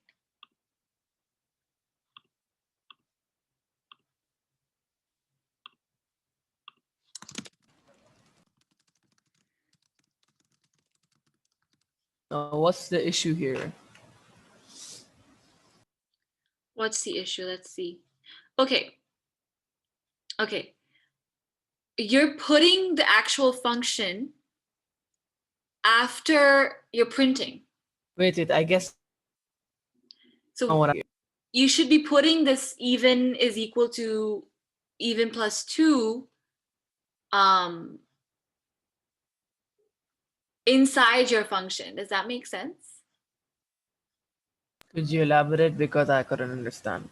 Okay, so you're saying keep printing even, but you're not doing anything to even before that. So the hint is you're supposed, before your print function, print statement, you need to do something to even.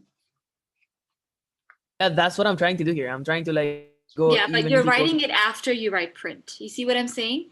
Yeah, that's how it's done in C language. That's why I don't know where should I put this in. Let's look at the while function syntax, because even I'm forgetting actually if you need brackets or you don't. While function in Python. Because in the C language, what I've seen, the increments are in the last, and then I see what you're saying. Okay. It goes back again. It's like if you want to add something, you can't add it in the start. If you want to print something, you have to print it in the start.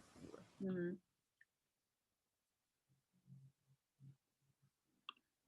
All right. Let's look at while condition and expression. Okay, so right above your print function, basically you should put that line even is equal to even plus 2. No. Above, yeah, above this.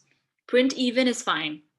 But yes, after this, yes, is equal to even plus 2. Okay, now let's press enter. There you go. Yo, let's go. Nice. Let's tackle. It was just a matter of knowing the syntax, which we can Google. Good, but you got the thinking behind it. Yes, but I was just confused. Where is the syntax going to be applied in the between, in the last, where I was confused. So how about you guys attempt the next question? Maha, Arisha, do you think you understood anything? I mean, sort of, but I don't know how to do the task. Do the task. All right. So basically, don't worry about that. Just try to follow the thinking. Okay? So the thinking is, first you need to define the what of what you're trying to do. I need a number. Okay? Then you have to think about, what do I want to do to that number? If I want to print an even number, either there should be some way to define an even number, or I should be doing something to that number while I'm printing it. So think about what function you can use to execute that change to the variable. Okay, so you have to define a variable, which is the number you're going to print. Then you think about what kind of a function you can use to do the kind of thing that you want to do. Over here, it is add to and print the number, and then you just find the syntax of that particular function. Kisko kaise likhte hain? Okay, and then you execute it. All right, so it's not something. It's a little tricky. You have to kind of do this a couple of times to get it. But do you feel like you're understanding the thinking at least? Or what would questions be? I have a question here. The task 2 says write a function that takes two numbers as parameters. Okay, so we get values like two numbers in a variable. Okay, and prints the numbers between. Okay, so we just have to print it. Just take the. We just did it. Yep. Like Sir Hashim just did it. That's the task. Yep. Mm-hmm. Isn't that that's too easy, bro? Well, you can get to task number 3 if you like. If you like, I can okay, I'm gonna join that breakout room. The other one that's asked for help, but maybe you can. Your task then, Nurullah, is to explain what you're doing to your teammates and make sure they understand. So I'm gonna ask them if they understood or not. All right. To try the other task and explain it to them. All right.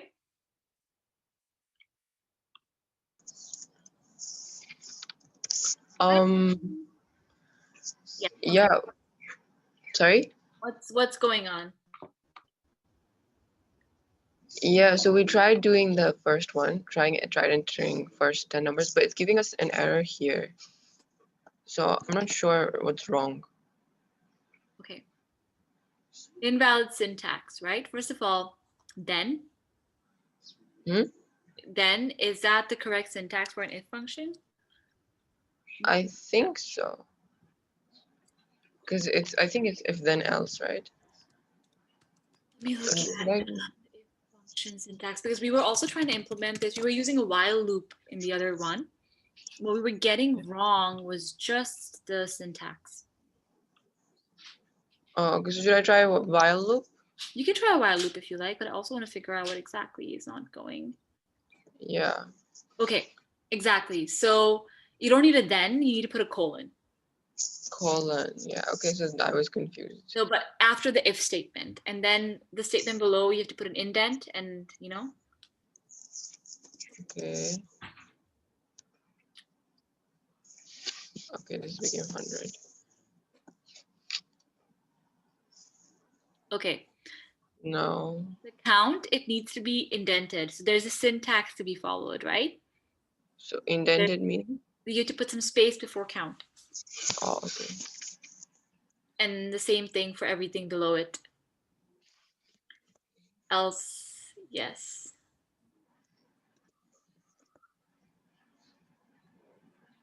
Okay, something is up with your else.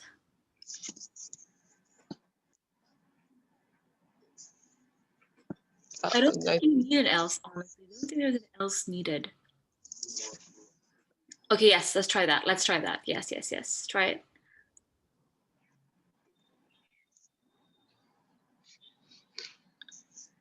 It's not running.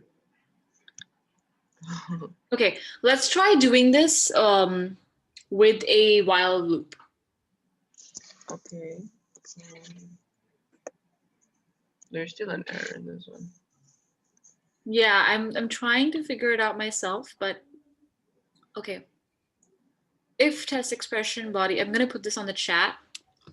This is what I got. Miral, are you able to follow anything?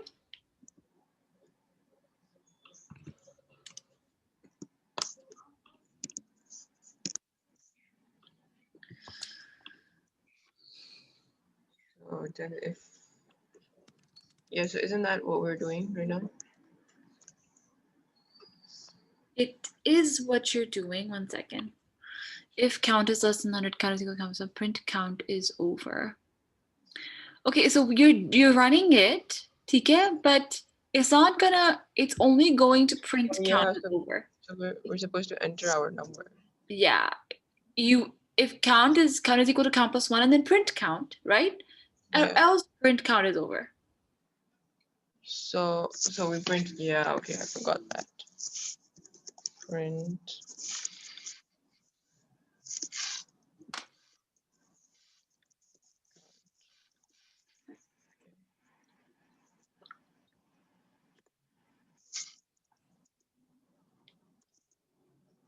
I have to enter every number. But count is equal to 100. No. You haven't done a loop. I haven't told it to enter the number. There's no loop here. Yeah. Okay, wait. So no. I think this is an extra complicated algorithm. If you use a while loop, it'll be much easier. Okay. So I start with count is equals to 0.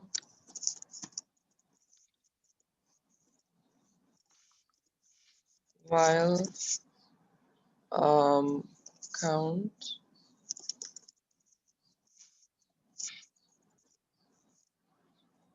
Try it out. I'm just going to join this other breakout room and then get back to you, all right? Okay. We might just close the rooms and then discuss it together as a group. Okay. Hi, guys. You asked for help. What are we doing here? No, I don't think we asked for help. Maybe Azan asked for help. Yes. Did you guys attempt the problem? Yes, we did all 3. But no, not the one. Okay. My sister left the meeting and she wants to join. What's her name? Dua.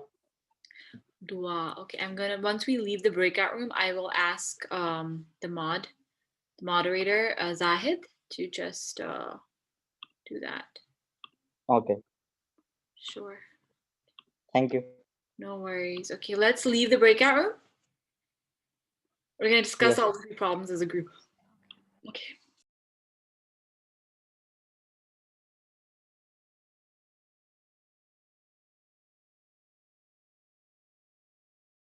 Your mic. Oh, I said it's going to take a little bit of time for people to come back.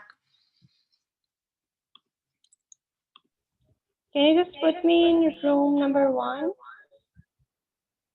Dua, we've ended the exercise, and I think you and Azan are in the same room, so there's a bit of an echo, but don't worry about it. We're just going to discuss it now as a group. So. Yeah. Can you listen me? Like. Yeah, we can hear you. Okay. Am I allowed to say something to my group members? Sure. Yes, please. Okay. So it is important that you eventually write the code, but before writing the code, the first is that you understand what is being asked of you. So that's the final comment that I was about to say in the room. Okay, got it. Okay. Even the room I was in, we're a little confused. So I think you're going to go through the activity, right, Hashim? Yes, I'm going to go through the activity. I understand that it might have gotten a little bit challenging for the users, but the idea is that you have to really it's a lot of error and trial, as I was saying, and you rarely get it right the first time.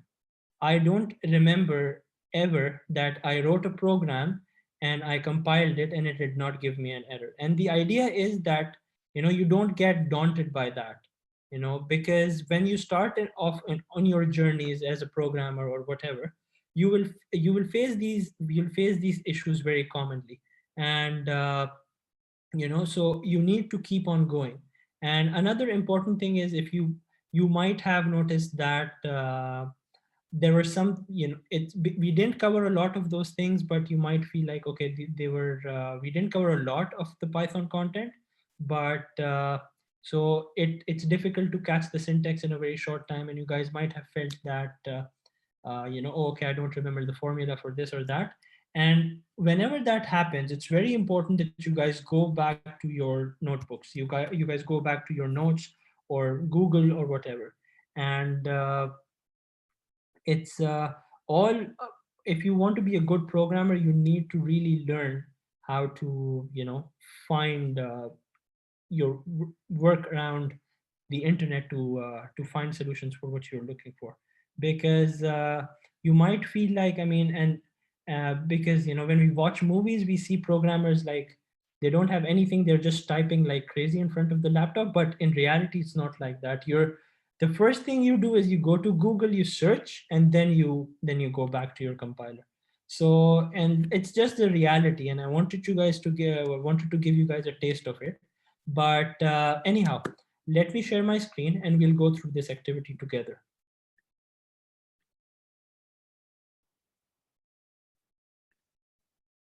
Okay, can everyone see my screen? Yeah, okay. All right, so I have the answers for everything here, but I will not give you the answers directly. I want to, and now this has to be an engaging session, so I'm going to pick on you guys and I'm going to get you to help me out here a little bit, because it cannot just be me typing in the code.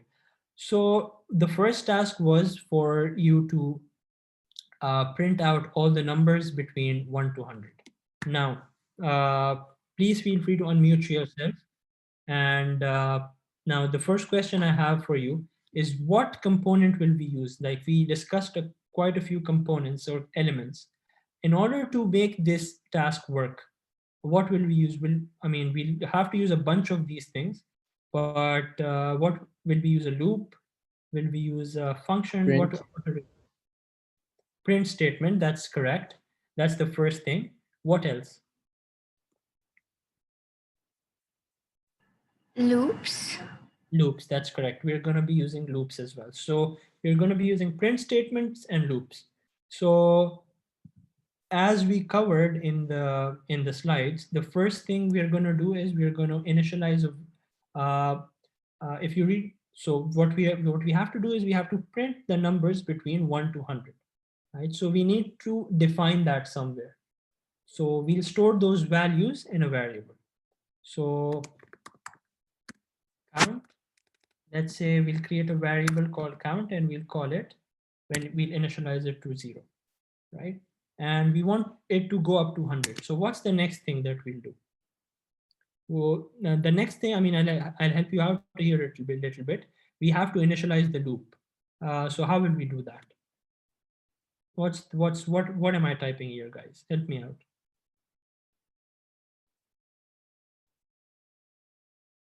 Come on, guys. I know most of you were able to complete it. So what? While, that's correct. While. And what do we put in parentheses? The variable. The Correct. variable. Yes. While and then the condition. And then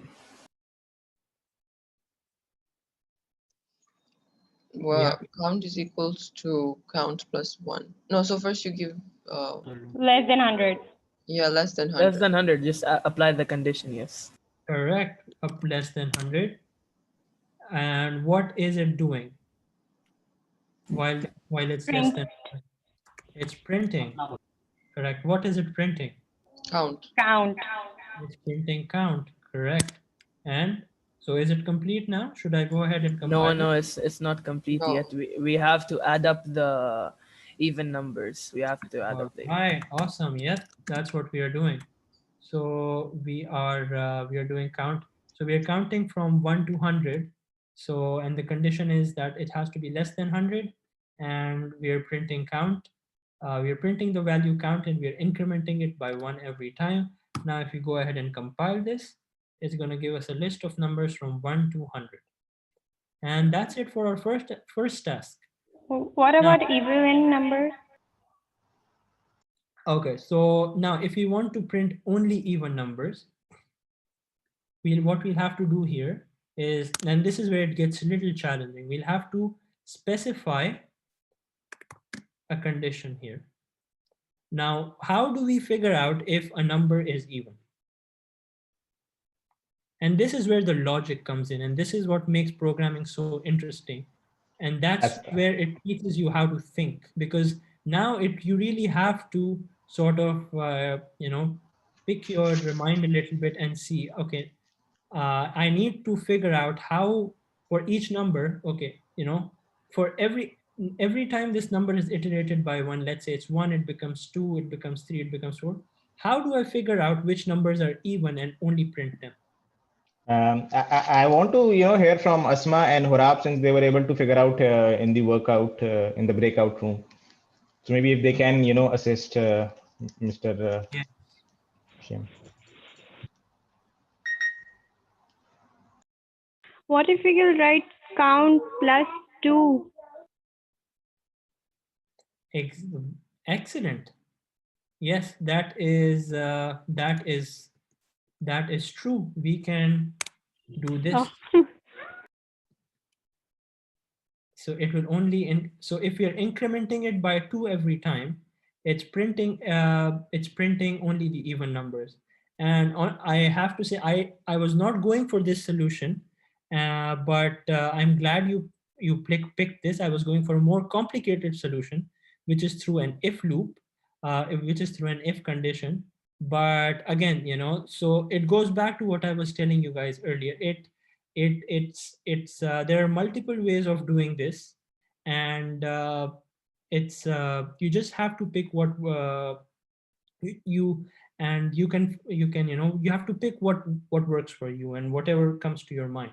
And another way, when this is the way that I was going to do it, and I have to say that it's a bit complicated. I was going to put an if condition here, that if count is divisible by 2, then because for a number to be even, it has to be divided by 2. So if it's be divisible by 2, then we print. It's giving me an error.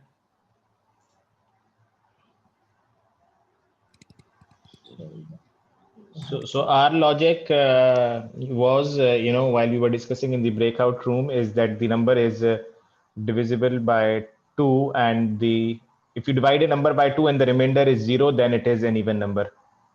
Yep, that's correct. Yes. So, but granted, it's going to be a complicated approach, right? So if you divide the number by 2, and the percentage sign, for the people who don't know, is for the remainder, right? So what this function does is that it gives you the remainder of count when it's divided by 2. So once it's divided by 2, you check if the remainder is 0, you print it. But again, this is a complicated way of doing it. What the person suggested of incrementing it by 2, it was much simpler. And again, I have to add, this is what makes programming interesting, because one person might suggest a different thing, and someone else might come up with something which is much more simpler. And so it helps you think logically, because there are some things that can be done, you can break them down and do them much more simply.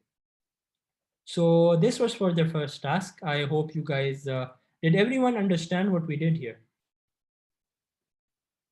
Does anyone have any confusion? If you have any confusion, please feel free to reach out to me. Just unmute yourself and ask.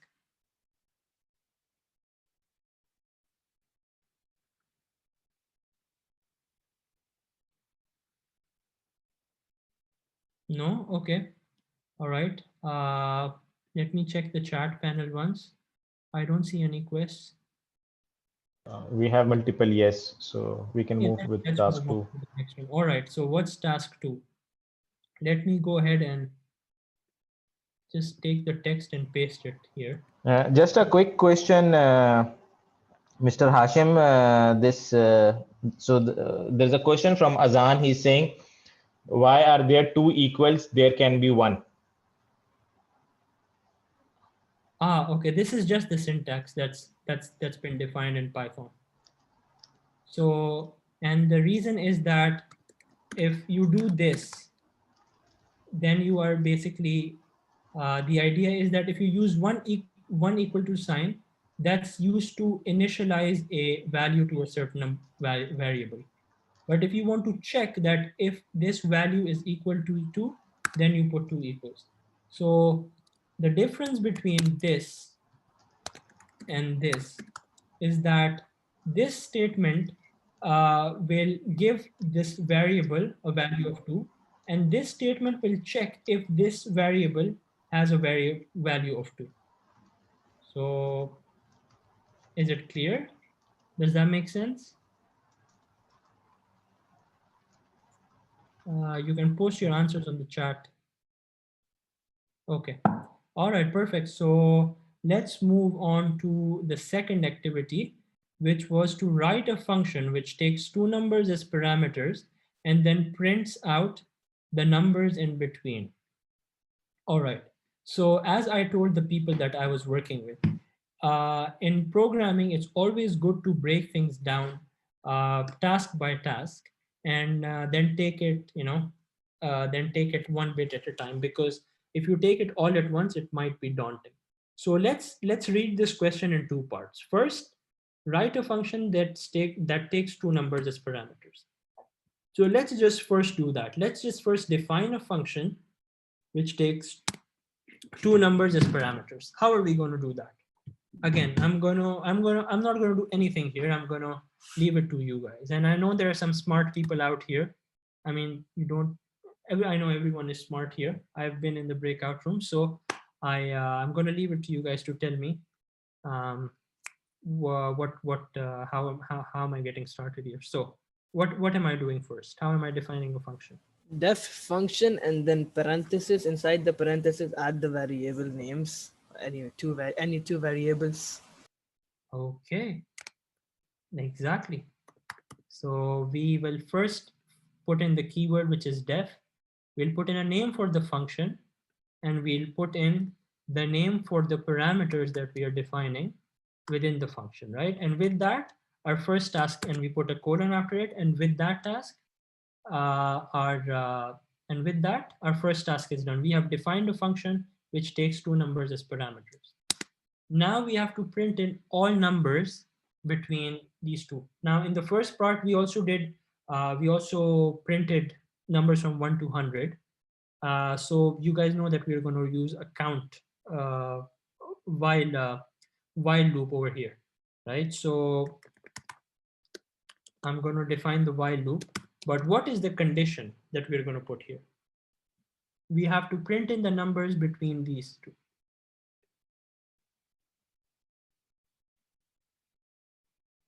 Anyone? Sure, we can print the both numbers now. So let's say, okay, we print in, we take 2 values, 1 and 50. We have to print in all the values between 1 and 50. How are we going to do that? So in the first function, and let's say this one. Oops, just 1 second.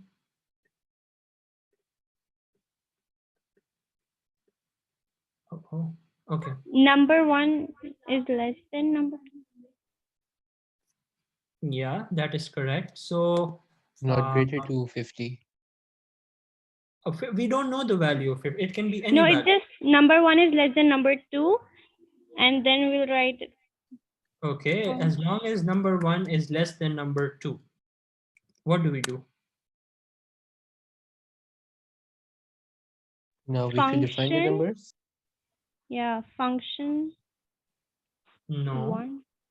So we have defined the function, we have defined the condition, but now we have to print, right? How do we do that? What are we printing? Print 1 to 50. Print, okay. What are we printing? Our function. No. If I have a question, I'm a bit confused. So I was thinking in while our condition could be, while maybe number 3 or, the number only, we take the new variable is greater than 1 and less than number 2.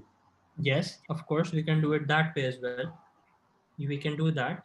So we can define another number and we can check if that number is greater, or if that number is between if that number is between number 1 and number 2.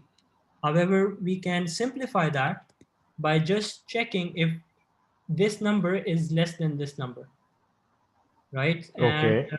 we can print in as number 1 as long as it's less than number 2, and we can increment that once every time, right? So Will it not print number 1 also in this way? it will oh, so you're saying it won't print number 1? I'm saying in this way it will print number 1. The task says that we need to print the numbers between two integers, right? Mm-hmm. So why would I print number 1? I'm just thinking loud. Okay, so what we can, okay, this is you are right, you're absolutely right. We can simplify that problem by by putting this number above it. Okay. So we add 1 to it first and then we print it. So sounds good. And I think someone suggested that on the someone suggested that on the chat as well. This is a fix. So, you know, and see, and this is what I'm trying to, this is the idea behind this exercise. I want to tell you guys that there are multiple ways to solve the same question, and there is no right answer, there is no wrong answer. Some ways are more effective than the others, granted, but there's no wrong answer here. And you just have to find out what works for you. And the more you think about it, the more time you spend on it, the more effective ways you'll be able to come up with in order to solve the same problems, right? And for me, this is the best part about program, because I really like to solve problems and I really like to make algorithms more effective. So essentially, you know, this is what you're doing. You're finding creative ways to solve the same problem. So again, we have defined the function, we have defined the conditions within the function. What's the next step? And I'm going to reiterate what I did, because I understand some people might have not exactly followed it. What's the next step? Should I go ahead and compile it, or am I missing something? Missing. What am I missing? Numbers. Sir, the function parentheses, you have to call the function, the variables. Okay, so, all right. Am I ready now? You have to put you have values. to enter the values for the variables above. Exactly. So I define the two numbers because I promised this function I'm going to give you two numbers. So I give it two numbers and I do that, and it prints out the list for me. All right. So what we did over here is that firstly, we defined the function which takes two numbers as parameters. And this was simply done by def, name of the function, and the condition in the and the two numbers in the parentheses. And then we defined, and then we said that, well, while this number is less than this number, first you increment that number, and then you print it, right? So we are incrementing this. So as the loop keeps on running, we keep on incrementing this number, and we keep on printing it. And when we're calling the function, we define those two numbers, whatever they are. If I change those values a little bit,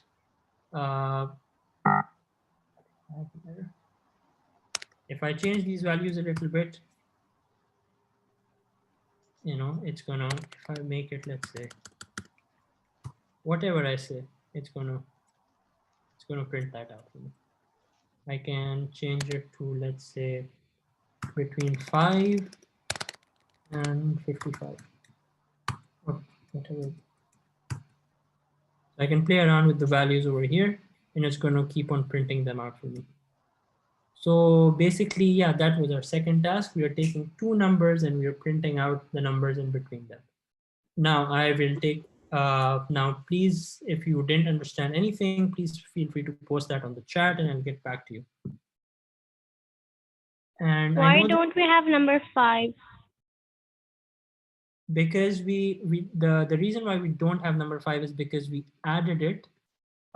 We before printing it, we changed it to 6, right? So as soon as the condition was satisfied, we first changed the number. We added 1 to the number. So this became, so number 1 became number 6, and then we printed it. And in the next iteration, it became 7, and so on and so forth. So if I move it down,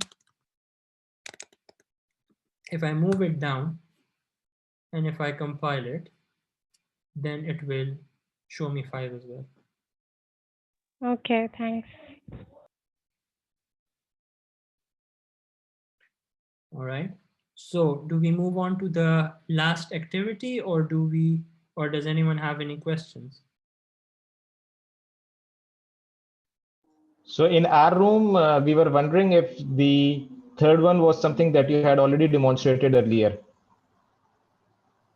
Yes, we have done that, but yeah, I think, yeah, I covered that as an example. But I want to go over it again because I understand some people had confusions. So again, the idea is the same. We are writing a function that takes in 2 numbers as parameters. So this part is the same. But what are we doing now? So by now, I guess you guys should be a little bit more familiar with the terminologies. So let's so what do we do here? What are we writing?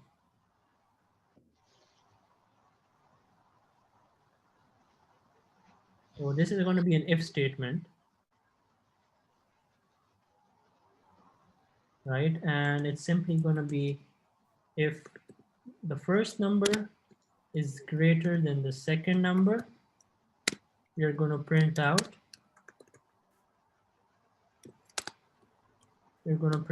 number 1 is greater. If not,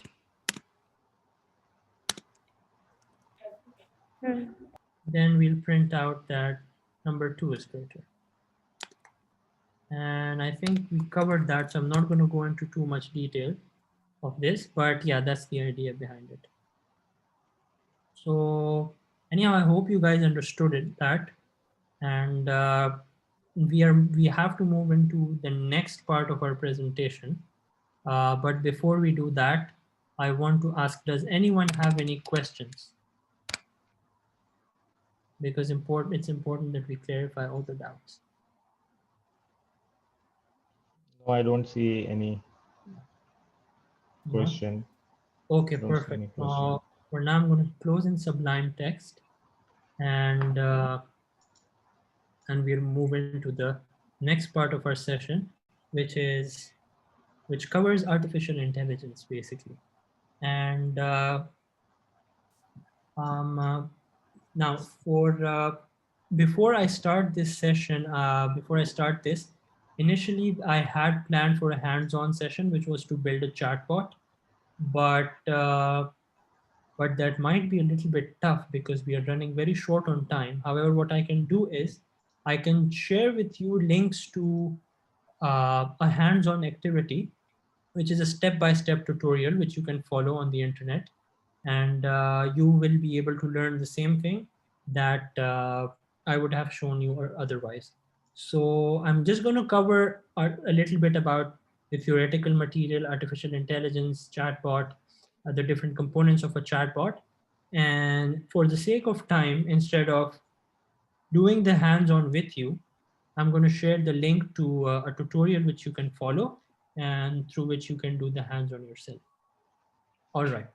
So and if you guys have any if you guys have any if you guys have any questions, I'll leave my email at the end of it, and you can get back to me.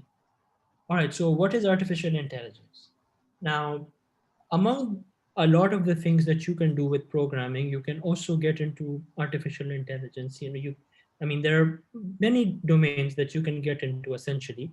there's blockchain, there's data science, there's cybersecurity, Internet of Things. And these are all emerging technologies. These are all buzzwords that are coming up these days. And one of them is artificial intelligence. And as daunting as it may seem, it's not you can it's not just, and the idea that people as soon as you talk about artificial intelligence, the first thing that comes to their mind is that, oh, I mean, it's you need to be super smart, you need to be like uh, like uh, like someone who's a brilliant who's a genius in order to write an artificial intelligence program or something like that. But it's not like that.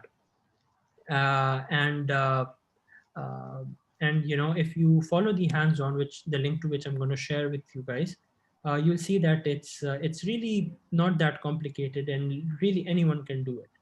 So what is artificial intelligence basically? Artificial intelligence refers to the ability of machines or human beings to perform to mimic human behavior. So right now I'm talking to you guys, I'm having a dialogue with you. So through artificial intelligence, you can mimic this activity and have a dialogue with the machine. So via use of a chatbot, you would through a chatbot you are essentially communicating with the machine, and so it's like human-like behavior, but instead of talking to a human, you have a machine on the other end. So tasks like learning, self-correction, all of these things that you would normally associate with humans, you can do them through AI. So you can use AI to, let's say, predict stock market trends. AI is being used in healthcare to help doctors predict diseases. So, go through the symptoms of a patient and predict, okay, they might have this sort of illness and so on. Chatbots are an example, a very good example of an AI. So its applications and its use cases are endless, and it's an emerging technology, and I would really highly advise you guys to read up about it more.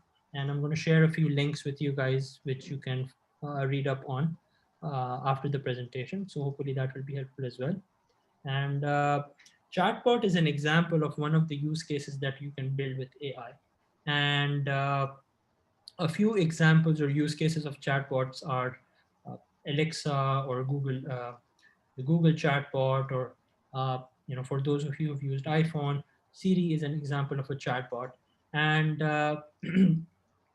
just like you talk to um, uh, it is basically designed to simulate human conversation, and you can use it to do a variety of tasks.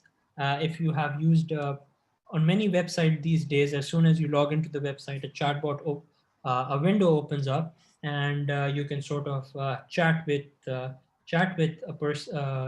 an agent or an artificial intelligence agent, which can answer your questions for you, and so on and so forth. So it's basically mimicking human behavior, and it's used in chatbots have a variety of uses as well. They are used on websites to help users answer frequently asked questions, and chatbots in mobile phones, if you have used them, you can to set in reminders and uh, do all sorts of tasks basically. Examples of chatbots, as I covered, are iPhone's Siri and the Bixby, which is there in Samsung, and Google has its own chatbot as well. And there are other technologies as well, and uh, other technologies and other tools that you can use to build chatbots. So what about Watson, Hashim? IBM Watson is, yes, obviously it's IBM's artificial intelligence agent, which you can use to build a chatbot, and that was the idea. We were going to build a chatbot using IBM's Watson. I don't think we'll be able to cover that. I think we're already over time, but I'll share the link to the tutorial, and you guys will be able to follow. Now, but before that, I want to give you a little bit of a background, a little bit of a theory behind the components that go into a chatbot. So a chatbot essentially comprises of three components: intents, entities, and dialogues. And And it's just as simple as that. You put these three components together and you'll have a fully functional chatbot with you. And so what are these three components? An intent is the intention behind the person's statements. So for example, if I am talking to Siri on my iPhone and I tell Siri, hey Siri, set a reminder for me, right? So Siri will, the artificial intelligence behind Siri will recognize that my intention behind the statement that I said is to set an alarm. So it will map my statement according to the correct intent. Now, once that's been done, we move to entities. What are entities? They are follow-up questions that a chatbot will ask to you to get more clarification on the intent.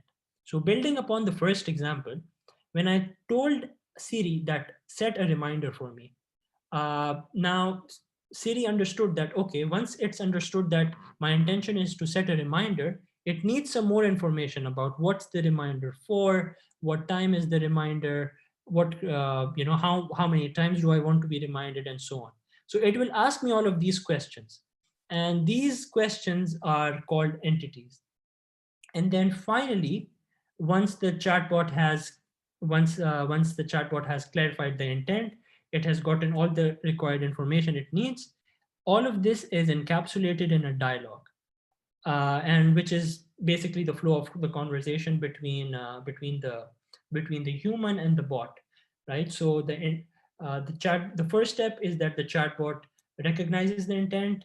The second step is that to map the intent according to the correct entities, ask the user follow-up questions, get all the information, and then respond to the user via in the form of a dialogue. So these three components are the major components which make up a chatbot. And no matter how complicated the chatbot is, whether it's iPhone Siri, which is handling the data of millions of users, or whether it's a simple chatbot which is catering to 5 or 10 people at the same time, the idea behind chatbots remains the same. You have three main components: intents, entities, dialogue, and you put them together and you have a fully functional chatbot. And so yeah, that's basically it for the session. I want to quickly go and share with you the link to the tutorial which you can follow in order to build your own chatbot.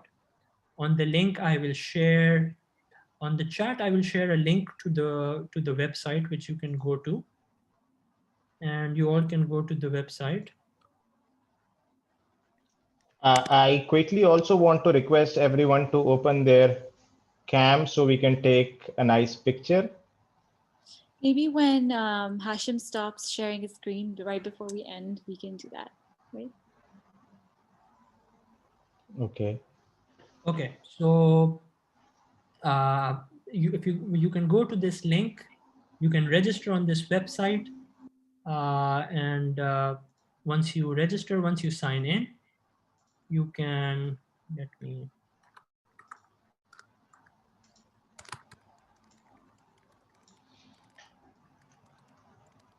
give me 2 minutes to sign in to the website.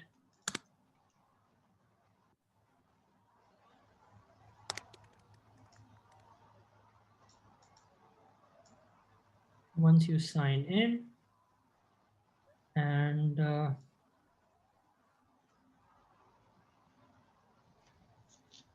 it's taking a lot of time. Do you want to answer a few questions meanwhile? Yes, please. What do you think is the most important skill to learn in computer science for next 5 years? Well, that's a very tough question, to be honest, because it's a very wide domain. So I would say anything that appeals to you the most. So for example, there are so many technologies. There are so many emerging technologies that you can get your hands dirty with. There's blockchain, IoT, data science, cloud, AI, quantum computing, cybersecurity, and mobile. There's mobile app development, there's web development. So the areas are endless, and they're all very interesting areas, and they're all emerging areas. So anything that you pick will be good. Now you have to find in what your passion is. Is it AI? Is it data science? Is it IoT? And you can read up about them and see what appeals to you the most. And again, I'll share a few links with resources that you can go through, which will get you a very good idea of what all these technologies are and how you can use them. All right, so as soon as you log into this Digital Nation website, you can go on to the courses page, and you can take this build your own chatbot course. I'll share the link to this course as well on the chat, and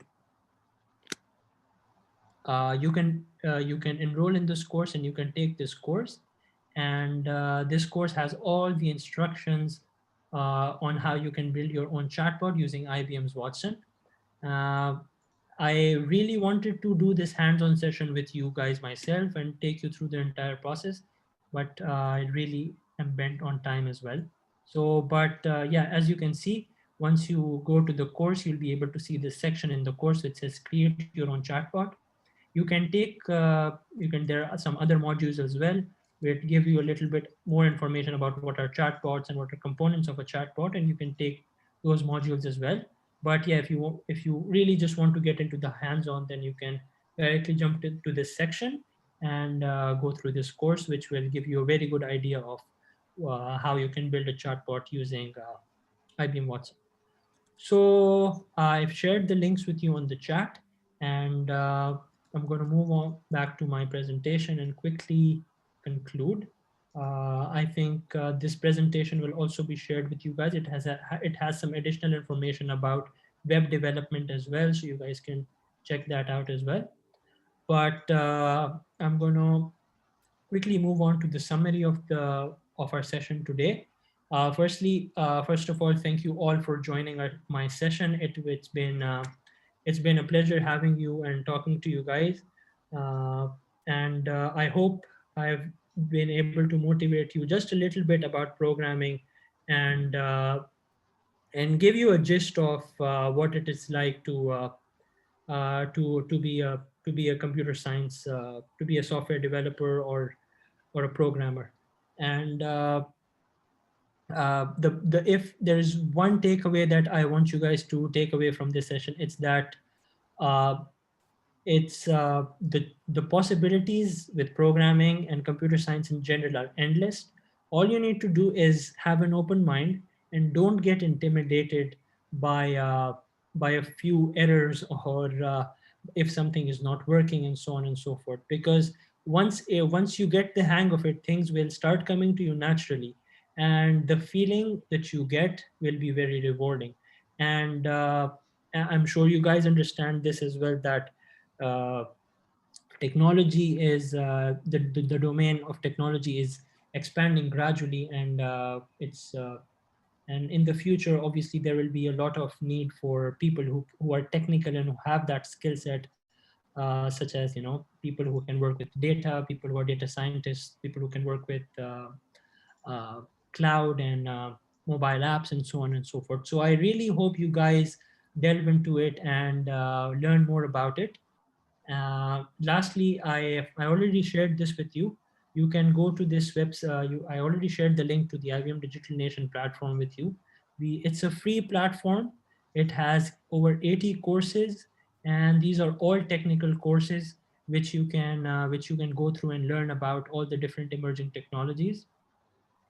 If you go to journeys over here and click on Explorer, you will see a list of all the emerging technologies. So someone asked me what's the most important area to focus on.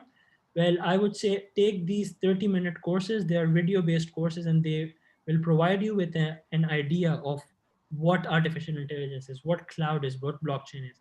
And once you have that idea, you can then decide for yourself where your passion lies, and you can go ahead and devote your skill set to that. All right, and with that, I would like to conclude my presentation. Thank you all for joining. You have my email on this screen. You have my name on the screen. It's been a pleasure meeting you all, and I hope I managed to answer all your questions. And I really hope you enjoyed this presentation as much as I did. I thank you all. And again, if you have any questions, please feel free to reach out to me right now in the chat, or if you want to reach out to me privately, you can do that as well. Yeah, I just want to say that there were a couple of questions. Maybe if we have not covered them or answered them, please, feel free to reach out to Hashim, and he will be more than happy to, discuss that further with you, because there were some of the questions which maybe I did not convey to him directly. However, I felt that he had covered them, during his other, Q&A that he did. Now I think it's time for a lovely picture. Yes. And You can switch on their cams, please do so. For a little Zoom shoot.